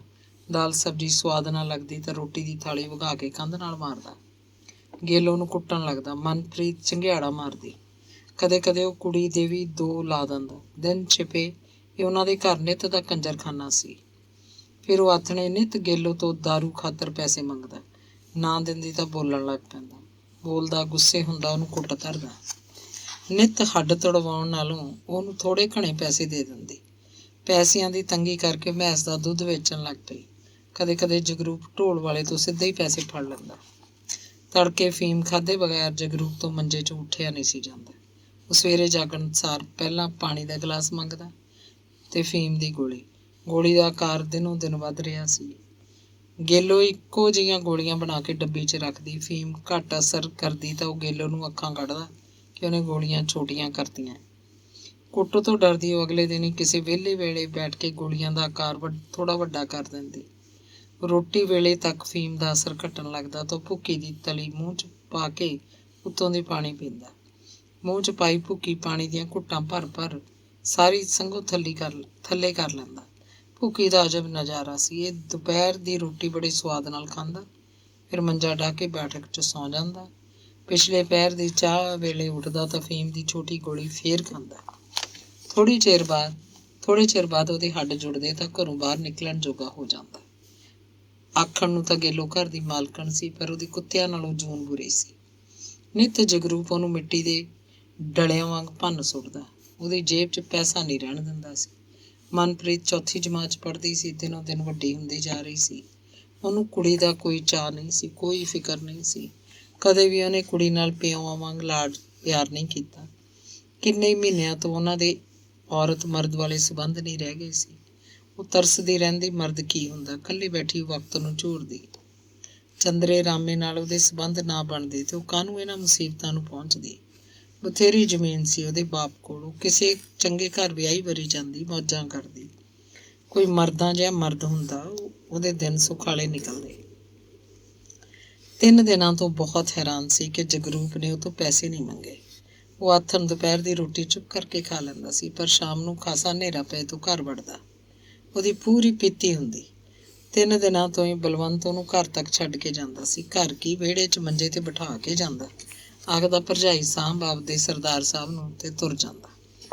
ਅੰਗ 45। ਜਦੋਂ ਦੀ ਹਿੰਮਤ ਸਿੰਘ ਨੇ ਜ਼ਮੀਨ ਬਲਵੰਤ ਨੂੰ ਹਿੱਸੇ ਤੇ ਦਿੱਤੀ ਸੀ, ਮੁੜ ਕੇ ਬਦਲੀ ਨਹੀਂ। ਹਰ ਸਾਲ ਹੀ ਉਹਨਾਂ ਕੋਲ ਹੁੰਦੀ। ਹਿੰਮਤ ਸਿੰਘ ਫੌਜ 'ਚ ਰਿਹਾ ਹੋਣ ਕਰਕੇ ਕਾਨੂੰਨੀ ਬੰਦਾ ਸੀ। ਜ਼ਮੀਨ ਦੀ ਗਰਦੌਰੀ ਆਪਣੇ ਨਾਂ ਕਰਾਉਂਦਾ। ਪਹਿਲਾਂ ਗਰਦੌਰੀ ਹਿੰਮਤ ਸਿੰਘ ਦੇ ਨਾਂ ਹੁੰਦੀ ਸੀ, ਹੁਣ ਗਰਦੌਰੀ ਜਗਰੂਪ ਸਿੰਘ ਦੇ ਨਾਂ ਹੋਣ ਲੱਗੀ। ਹਾੜੀ ਸੌਣੀ ਪਟਵਾਰੀ ਆਪਣੀ ਭੇਟਾ ਲੈਂਦਾ ਸੀ। ਪੈਸੇ ਜੇਬ 'ਚ ਪਾ ਕੇ ਤਸੱਲੀ ਦਿੰਦਾ। ਲੈ ਭਾਈ, ਹੁਣ ਪੱਕਾ ਕੰਮ ਹੋ ਗਿਆ। ਕੋਈ ਵਾਹੀ ਬੀਜੀ ਜਾਵੇ, ਜ਼ਮੀਨ ਤੇਰੇ ਨਾਂ ਰਹੂਗੀ। ਕਦੇ ਕੋਈ ਰੌਲਾ ਪਵੇ ਤਾਂ ਮੈਂ ਹਾਜ਼ਰ ਹਾਂ। ਜੱਟ ਜਾਣਦੇ ਹੁੰਦੇ ਕਿ ਪਟਵਾਰੀ ਜਗਨਨਾਥ ਨਹੀਂ ਬੋਲਦਾ, ਉਹਦੀ ਜੇਬ 'ਚ ਪਏ ਨੋਟ ਬੋਲਦੇ ਆ। ਕਿੰਨੇ ਹੀ ਦਿਨਾਂ ਤੋਂ ਆਥਣ ਨੂੰ ਇਕੱਠੇ ਬੈਠ ਕੇ ਸ਼ਰਾਬ ਪੀਂਦੇ। ਠੇਕੇ ਤੋਂ ਦੇਸੀ ਸ਼ਰਾਬ ਦੀ ਬੋਤਲ ਲੈ ਆਉਂਦੇ। ਬਲਵੰਤ ਦਾ ਡੰਗਰ ਪਸ਼ੂਆਂ ਵਾਲਾ ਬਾਹਰਲਾ ਘਰ ਸੀ। ਪਾਣੀ ਲੈ ਕੇ ਉੱਥੇ ਬੈਠ ਜਾਂਦੇ। ਠੇਕੇ ਨਾਲ ਲੱਗਦੀ ਦੁਕਾਨ ਤੋਂ ਹੀ ਨਮਕੀਨ ਦਾ ਇੱਕ ਛੋਟਾ ਪੈਕਟ ਲੈ ਆਉਂਦੇ। ਕਦੇ ਅੱਡੇ ਤੋਂ ਗਰਮ ਪਕੌੜਿਆਂ ਦਾ ਲਿਫਾਫਾ ਫੜ ਲੈਂਦੇ। ਕਦੇ ਬੋਤਲ ਬਲਵੰਤ ਲੈਂਦਾ, ਕਦੇ ਜਗਰੂਪ ਕੋਲ ਨਗਦ ਪੈਸੇ ਕਦੇ ਵੀ ਨਹੀਂ ਹੁੰਦੇ ਸੀ। ਬਲਵੰਤ ਨੇ ਠੇਕੇ ਦੇ ਕਰਿੰਦੇ ਨੂੰ ਕਿਹਾ ਹੋਇਆ ਸੀ ਕਿ ਜਗਰੂਪ ਦੇ ਨਾਂ ਉਹ ਉਧਾਰ ਲਿਖ ਲਿਆ ਕਰੇ। ਉਹਦੇ ਇਕੱਠੇ ਪੈਸੇ ਮਹੀਨੇ ਬਾਅਦ ਉਹ ਆਪ ਦੇ ਦਿਆ ਕਰੇਗਾ। ਇੰਜ ਹਰ ਮਹੀਨੇ ਠੇਕੇ ਨੂੰ ਦਿੱਤੇ ਪੈਸੇ ਬਲਵੰਤ ਆਪਣੀ ਡਾਇਰੀ 'ਚ ਜਗਰੂਪ ਦੇ ਨਾਂ ਲਿਖ ਲੈਂਦਾ ਤੇ ਉਹਦੇ ਦਸਖਤ ਕਰਵਾ ਲੈਂਦਾ। ਜਗਰੂਪ ਨੂੰ ਕੋਈ ਫਿਕਰ ਨਹੀਂ ਸੀ, ਕੋਈ ਸ਼ੱਕ ਨਹੀਂ ਸੀ ਕਿ ਬਲਵੰਤ ਦੀ ਡਾਇਰੀ 'ਚ ਉਹਦੇ ਨਾਂ ਹਰ ਮਹੀਨੇ ਜੋ ਰਕਮ ਜਮ੍ਹਾਂ ਹੁੰਦੀ ਰਹਿੰਦੀ, ਆਖਰ ਉਹਦਾ ਨਿਬੇੜਾ ਕਿਵੇਂ ਹੋਏਗਾ। ਉਹਨੂੰ ਤਾਂ ਹਰ ਰੋਜ਼ ਦਾਰੂ ਚਾਹੀਦੀ ਸੀ ਤੇ ਉਹਨੂੰ ਨਿੱਤ ਆਥਣੇ ਮਿਲ ਜਾਂਦੀ ਸੀ। ਦਿਨ ਵੇਲੇ ਜਦੋਂ ਕਦੇ ਬਲਵੰਤ ਉਹਨਾਂ ਦੇ ਘਰ ਖੇਤੀ ਦੇ ਸਬੰਧ 'ਚ ਕੋਈ ਰਾਏ ਮਸ਼ਵਰਾ ਕਰਨ ਆਉਂਦਾ ਤਾਂ ਗੇਲੋ ਉਹਦਾ ਧੰਨਵਾਦ ਕਰਦੀ ਕਿ ਉਹਨੇ ਆਪਣੇ ਮਿੱਤਰ ਨੂੰ ਠੀਕ ਸਮੇਂ 'ਤੇ ਸੰਭਾਲ ਲਿਆ, ਨਹੀਂ ਤਾਂ ਕੀ ਪਤਾ ਆਥਣ ਵੇਲੇ ਉਹ ਕਿਹਦੇ ਕੋਲ ਬਹਿੰਦਾ ਸੀ। ਲੋਕਾਂ ਦਾ ਕੀ ਹੈ, ਉਹ ਤਾਂ ਕਿਤੇ ਤਾਂ ਹੀ ਸਿਖਾਉਣਗੇ ਜਾਂ ਇਹਨੂੰ ਬੁੱਧੂ ਟੋਲੇ ਨੂੰ ਲੁੱਟਣ ਖਾਣਗੇ। ਆਖਦੀ ਇਹਨੂੰ ਚੜ੍ਹੀ ਲੱਥੀ ਦਾ ਕੋਈ ਪਤਾ ਨਹੀਂ ਭਾਈ, ਕੋਈ ਇਹਨੂੰ ਕਿੰਨਾ ਧੋਖਾ ਦੇਈ ਜਾਵੇ ਇਹਨੂੰ ਪਤਾ ਨਹੀਂ ਲੱਗਦਾ। ਇਹਦਾ ਤਾਂ ਅੱਗ ਸੁਆਹ ਖਾਣ ਮੁੱਖ ਰੱਖਿਆ ਹੋਇਆ। ਹੁਣ ਤੇਰੇ ਨਾਲ ਬਹਿੰਦਾ ਉੱਠਦਾ ਹੈ, ਹੁਣ ਮੈਨੂੰ ਇਹਦਾ ਡਾਲ ਫਿਕਰ ਨਹੀਂ। ਸ਼ਾਬਾਸ਼ ਭਾਈ ਤੇਰੇ। ਭਾਬੀ ਹੁਣ ਤੂੰ ਜਗਰੂਪ ਦੀ ਚਿੰਤਾ ਨਾ ਕਰਿਆ ਕਰ, ਅਸੀਂ ਤਾਂ ਉਨੀ ਕੋਈ ਪੀਂਦੇ ਹਾਂ ਜਿੰਨੀ ਬਗੈਰ ਸਰਦਾ ਨਾ ਹੋਵੇ। ਇੰਨੀ ਕੁ ਪੀਣੀ ਤਾਂ ਹੁਣ ਇਹ ਛੱਡ ਹੀ ਨਹੀਂ ਸਕਦਾ। ਪਰ ਚੱਲ ਇੰਨੀ ਕੁ ਦਾ ਕੀ ਆ, ਇਹ ਕੋਈ ਖਾਸ ਖਰਚ ਨਹੀਂ ਇਹਦਾ, ਮੈਂ ਵੀ ਤਾਂ ਨਾਲ ਹੀ ਪੀਂਦਾ ਹੀ ਆ। ਸ਼ਰਾਬ ਦਾ ਕੀ ਹੈ ਭਾਈ, ਕਿੰਨੀ ਕੁ ਪੀ ਜਾਂਦਾ ਹੋਣਾ, ਪਰ ਜਿਹੜਾ ਹੋਰ ਗੂੰ ਗੱਟਾ ਝੁਲਸਦਾ ਉਹਦਾ ਦੱਸ ਕੀ ਕਰੀਏ। ਫੀਮ ਇਹ ਖਾਂਦਾ, ਫਿਰ ਭੁੱਕੀ ਸ਼ੀਸ਼ੀਆਂ ਜੀਆਂ ਪੀ ਸਿੱਟੀ ਜਾਂਦਾ। ਇਹ ਚੀਜ਼ਾਂ ਮਾੜੀਆਂ ਨਹੀਂ। ਖੈਰ ਮੈਂ ਤਾਂ ਗੁਰਮੇਲ ਕੋਲੇ ਬਹੁਤ ਸਮਝਾਉਂਦਾ ਰਹਿੰਦਾ ਇਹਨੂੰ, ਪਰ ਪੱਟੂ ਪੀਰ ਹਰ ਵੇਲੇ ਬਾਦਸ਼ਾਹ ਬਣਿਆ ਰਹਿੰਦਾ। ਪਤਾ ਨਹੀਂ ਕਿੱਥੋਂ ਚਿੰਬੜ ਗਈਆਂ ਇੱਕ ਸੂਤੀਆਂ ਤੇ ਤਾਂ ਇਹਨੂੰ। ਹੁਣ ਉਹਨਾਂ ਨੇ ਇੱਕ ਹੋਰ ਆਦਤ ਪਾਲ ਰੱਖੀ ਸੀ। ਆਥਣੇ ਹਨੇਰੇ ਹੋਏ ਜਦ ਬਲਵੰਤ ਉਹਨੂੰ ਘਰ ਛੱਡਣ ਆਉਂਦਾ ਤਾਂ ਉੱਥੇ ਹੀ ਬੈਠ ਜਾਂਦਾ, ਚਾਹੇ ਕਿੰਨੀ ਪੀਤੀ ਹੁੰਦੀ। ਜਗਰੂਪ ਆਪ ਹੀ ਉਹਨੂੰ ਬੈਠਣ ਲਈ ਉਹਦਾ ਹੱਥ ਫੜਦਾ ਰਹਿੰਦਾ, ਇੱਕ ਤਰ੍ਹਾਂ ਨਾਲ ਉਹਨੂੰ ਮਜਬੂਰ ਕਰਦਾ। ਹਾਕ ਮਾਰ ਕੇ ਉਹ ਗੇਲੋ ਤੋਂ ਪਾਣੀ ਮੰਗਵਾਉਂਦਾ ਤੇ ਉਹ ਇੱਕ ਪੈਗ ਹੋਰ ਪੀਂਦੇ। ਬਲਵੰਤ ਬੋਤਲ 'ਚ ਬਚੀ ਪਊਆ ਕੇ ਸ਼ਰਾਬ ਨਾਲ ਲੈ ਕੇ ਆਉਂਦਾ ਸੀ, ਜਿਵੇਂ ਉਹ ਜਾਣ ਬੁੱਝ ਕੇ ਹੀ ਇਉਂ ਕਰਦਾ ਹੋਵੇ। ਸਿਆਲਾਂ ਦੇ ਦਿਨ ਸੀ। ਇੱਕ ਹੱਥ ਨੂੰ ਜਗਰੂਪ ਦੀ ਬੈਠਕ 'ਚ ਹੀ ਪੀ ਰਹੇ ਸੀ। ਦੋਵੇਂ ਸੀ, ਤੀਜਾ ਕੋਈ ਨਹੀਂ ਸੀ। ਚੁੱਲ੍ਹੇ ਬੱਕਰੇ ਦਾ ਮਾਸ ਰਿੱਝ ਰਿਹਾ ਸੀ। ਹਵਾ 'ਚ ਤਿੱਖੇ ਮਸਾਲੇ ਦੀ ਸਲੂਣੀ ਮਹਿਕ ਘੁਲ ਗਈ ਸੀ। ਅਜਿਹੀ ਮਹਿਕ ਨੱਕ ਦੇ ਨੇੜੇ ਹੋਵੇ ਤਾਂ ਢਿੱਡ 'ਚ ਤਿੱਖੀ ਭੁੱਖ ਦੇ ਗਰੋਲੇ ਉੱਠਣ ਲੱਗਦੇ ਆ। ਹਾਜ਼ਮਾ ਭਾਫਾਂ ਛੱਡਣ ਲੱਗਦਾ ਹੈ। ਦੋ ਪੈਗ ਮਾਰ ਕੇ ਵੱਧ ਕੱਚੇ ਮਾਸ ਦੀਆਂ ਹੱਡੀਆਂ ਚੂਸਣ ਲੱਗੇ। ਮਨਪ੍ਰੀਤ ਬਿੰਦੇ ਝੱਟੇ ਉਹਨਾਂ ਕੋਲ ਗੇੜਾ ਮਾਰਦੀ ਤਾਂ ਜਗਰੂਪ ਨੂੰ ਪਾਪਾ ਜੀ ਤੇ ਬਲਵੰਤ ਨੂੰ ਤਾਇਆ ਜੀ ਆਖਦੀ ਫਿਰਦੀ। ਬਲਵੰਤ ਨੇ ਇੱਕ ਵਾਰੀ ਉਹਨੂੰ ਮਿੱਠਾ ਝਿੜਕਿਆ, ਕੁੜੀਏ ਚਾਚਾ ਆਖ, ਮੈਂ ਤੈਨੂੰ ਤਾਇਆ ਜੀ ਲੱਗਦਾ? ਮੈਂ ਤਾਂ ਭਾਈ ਚਾਚਾ ਹਾਂ ਤੇਰਾ। ਤੇ ਫਿਰ ਕੁੜੀ ਉਹਨੂੰ ਚਾਚਾ ਜੀ ਆਖਣ ਲੱਗੀ। ਬਲਵੰਤ ਖੁਸ਼ ਸੀ। ਕੁੜੀ ਨੇ ਇਹ ਗੱਲ ਅੰਦਰ ਰਸੋਈ 'ਚ ਜਾ ਕੇ ਆਪਣੀ ਮੰਮੀ ਨੂੰ ਦੱਸੀ ਤਾਂ ਉਹ ਹੱਸਣ ਲੱਗੀ। ਗੱਲ ਸੁਣ ਕੇ ਉਹਦੇ ਅੰਦਰ ਮਸਾਲੇਦਾਰ ਮਹਿਕ ਜੀ ਇੱਕ ਤਿੱਖੀ ਜਲੂਣ ਉੱਠੀ ਸੀ। ਗਹਿਰਾ ਸੋਚਿਆ, ਬਲਵੰਤ ਚਾਚਾ ਕਾਹਦੀ ਖਾਤਰ ਬਣਦਾ ਫਿਰਦਾ। ਉਸ ਦਿਨ ਬਲਵੰਤ ਦੇ ਮਨ 'ਚ ਸ਼ਰਾਰਤ ਸੀ। ਮੀਟ ਪੂਰੀ ਤਰ੍ਹਾਂ ਬਣ ਚੁੱਕਿਆ ਸੀ। ਛੰਨਾ ਭਰ ਕੇ ਵਿੱਚ 2 ਚਮਚੇ ਰੱਖ ਕੇ ਉਹ ਬੈਠਕ 'ਚ ਆਈ। ਮਨਪ੍ਰੀਤ ਆਉਂਦੀ ਤਾਂ ਉਹ ਫਿਰ ਵੀ ਨਿਆਣੀ ਸੀ। ਤੱਤਾ ਛੰਨਾ ਪੈਰਾਂ 'ਤੇ ਡੇਗ ਲੈਣਾ ਸੀ। ਉਦੋਂ ਤੱਕ ਦੋਵੇਂ ਪੂਰੇ ਨਸ਼ੇ 'ਚ ਸਨ। 4 ਪੈਗ ਹਲਕਿਆਂ ਵਾਂਗ ਅੰਦਰ ਸੁੱਟ ਚੁੱਕੇ ਸਨ, ਪਰ ਬਲਵੰਤ ਕੁਝ ਸੁਰਤ ਨਾਲ ਸੀ। ਛੰਨਾ ਲਿਆ ਕੇ ਗੇਲੋ ਨੇ ਮੇਜ਼ 'ਤੇ ਰੱਖਿਆ ਤਾਂ ਬਲਵੰਤ ਨੇ ਉਹਦੀ ਪੋਲੀ ਜਿਹੀ ਬਾਂਹ ਘੁੱਟਤੀ।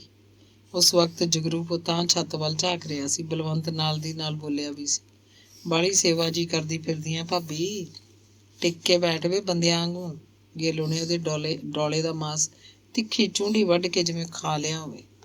ਬਲਵੰਤ ਤੋਂ ਚੀਕ ਨਹੀਂ ਵੱਜੀ, ਨਹੀਂ ਤਾਂ ਦਰਦ ਦੀ ਕਸਰ ਕੋਈ ਨਹੀਂ ਸੀ। ਉਹ ਖਾਸਾ ਚਿਰ ਆਪਣੇ ਡੋਲੇ ਨੂੰ ਦੂਜੇ ਹੱਥ ਨਾਲ ਘੁੱਟ ਕੇ ਬੈਠਾ ਰਿਹਾ। ਛੰਨੇ ਦਾ ਮਾਸ ਠੰਡਾ ਹੋਈ ਜਾਂਦਾ ਸੀ। ਉਹਨੇ ਜਗਰੂਪ ਦੇ ਗੋਡੇ ਨੂੰ ਹੱਥ ਲਾ ਕੇ ਜਿਵੇਂ ਗੂੜੀ ਨੀਂਦ 'ਚੋਂ ਜਗਾਇਆ ਹੋਵੇ। ਜੁੱਪਾ ਅੱਖਾਂ ਮਿਟੀ ਬੈਠਾ ਸੀ, ਸੱਚਮੁੱਚ ਸੌਂ ਗਿਆ ਸੀ। ਉਹਨਾਂ ਨੇ ਇੱਕ ਪੈਗ ਹੋਰ ਪਾਇਆ। ਬਲਵੰਤ ਨੇ ਬੋਤਲ ਨੂੰ ਕੱਸ ਕੇ ਢੱਕਣ ਲਾਤਾ। ਪੈਗ ਪੀ ਕੇ ਉਹ ਛੰਨੇ ਦਾ ਮਾਲ ਸਮੇਟਣ ਲੱਗੇ। ਗੇਲੋ ਪਹਿਲਾਂ ਪੁੱਛ ਕੇ ਗਈ ਤੇ ਫਿਰ ਮੀਟ ਦੀਆਂ 2 ਕੌਲੀਆਂ ਰੱਖ ਕੇ ਇੱਕੋ ਥਾਲੀ 'ਚ ਰੋਟੀਆਂ ਧਰ ਲਿਆਈ। ਉਹ ਰੋਟੀ ਖਾਣ ਲੱਗੇ। ਜਗਰੂਪ ਇੱਕ ਰੋਟੀ ਖਾ ਕੇ ਹੱਥ ਖੜਾ ਕਰ ਗਿਆ। ਬਲਵੰਤ ਨੇ ਰੱਜ ਕੇ ਰੋਟੀ ਖਾਧੀ। ਉਹ ਪਾਣੀ ਦਾ ਡੋਲੂ ਤੇ 2 ਖਾਲੀ ਗਲਾਸ ਵੀ ਧਰ ਗਈ। ਜਗਰੂਪ ਉੱਥੇ ਹੀ ਮੰਜੇ 'ਤੇ ਟੇਢਾ ਹੋ ਗਿਆ। ਉਹਦਾ ਇੰਨਾ ਹੀ ਮਾਂਜਣਾ ਸੀ। ਪਾਣੀ ਪੀ ਕੇ ਤੇ ਹੱਥ ਧੋ ਕੇ ਬਲਵੰਤ ਵਿਹੜੇ 'ਚ ਛਿਟੀਆਂ ਦੇ ਢੇਰ ਪਿੱਛੇ ਪਿਸ਼ਾਬ ਕਰਨ ਗਿਆ। ਗੇਲੋ ਨੂੰ ਉਹਦਾ ਪਤਾ ਨਹੀਂ ਸੀ। ਉਹ ਉੱਧਰ ਛਿਟੀਆਂ ਦੀ ਥੱਬੀ ਲੈਣ ਗਈ। ਬਲਵੰਤ ਮੁੜਨ ਲੱਗਿਆ ਤਾਂ ਦੋਵਾਂ ਹੱਥਾਂ 'ਚ ਛਿਟੀਆਂ ਫੜੀ ਉਹਨੂੰ ਸਿੱਧਾ ਮੁਖਾਤਬ ਹੋਈ। ਕਿਉਂ ਵੇ ਚਾਚਾ ਬਣਦਾ ਫਿਰਦਾ, ਕੀ ਸਲਾਹ ਹੈ ਤੇਰੀ? ਨਹੀਂ ਭਾਬੀ, ਤਾਇਆ ਆਖੇ ਤਾਂ ਬੰਦਾ ਬੁੜਾ ਜਿਹਾ ਲੱਗਣ ਲੱਗਦਾ। ਚਾਚਾ ਅਖਵਾ ਕੇ ਜਵਾਨ ਜਿਹੇ ਹੋ ਜਾਈਦਾ, ਹੋਰ ਤਾਂ ਕੋਈ ਗੱਲ ਨਹੀਂ। ਜਵਾਨਾਂ ਵਾਲੀ ਜਾਨ ਹੈਗੀ ਤੇਰੇ 'ਚ, ਬਥੇਰੀ ਹੈ, ਲਾ ਮੱਥਾ। ਜਾ ਵੇ ਜਾ, ਵੱਡਾ ਆਇਆ ਜਵਾਨ ਇਹ। ਗੇਲੋ ਨੇ ਸੰਗ ਦਾ ਥੁੱਕ ਅੰਦਰ ਲੰਘਾਇਆ। ਮਨਪ੍ਰੀਤ ਰੋਟੀ ਖਾ ਕੇ ਕਦੋਂ ਦੀ ਸੌਂ ਚੁੱਕੀ ਸੀ। ਜਗਰੂਪ ਦੇ ਬੈਠਕ ਵਿੱਚ ਹੀ ਘੁਰਾੜੇ ਵੱਜ ਰਹੇ ਸਨ। ਗੇਲੋ ਉਹਦੇ 'ਤੇ ਖੇਸ ਦੀ ਆਈ ਤੇ ਬਲਵੰਤ ਦਾ ਹੱਥ ਫੜ ਕੇ ਉਹਨੂੰ ਸਬਾਤ ਅੰਦਰ ਲੈ ਗਈ। ਧੰਨਵਾਦ।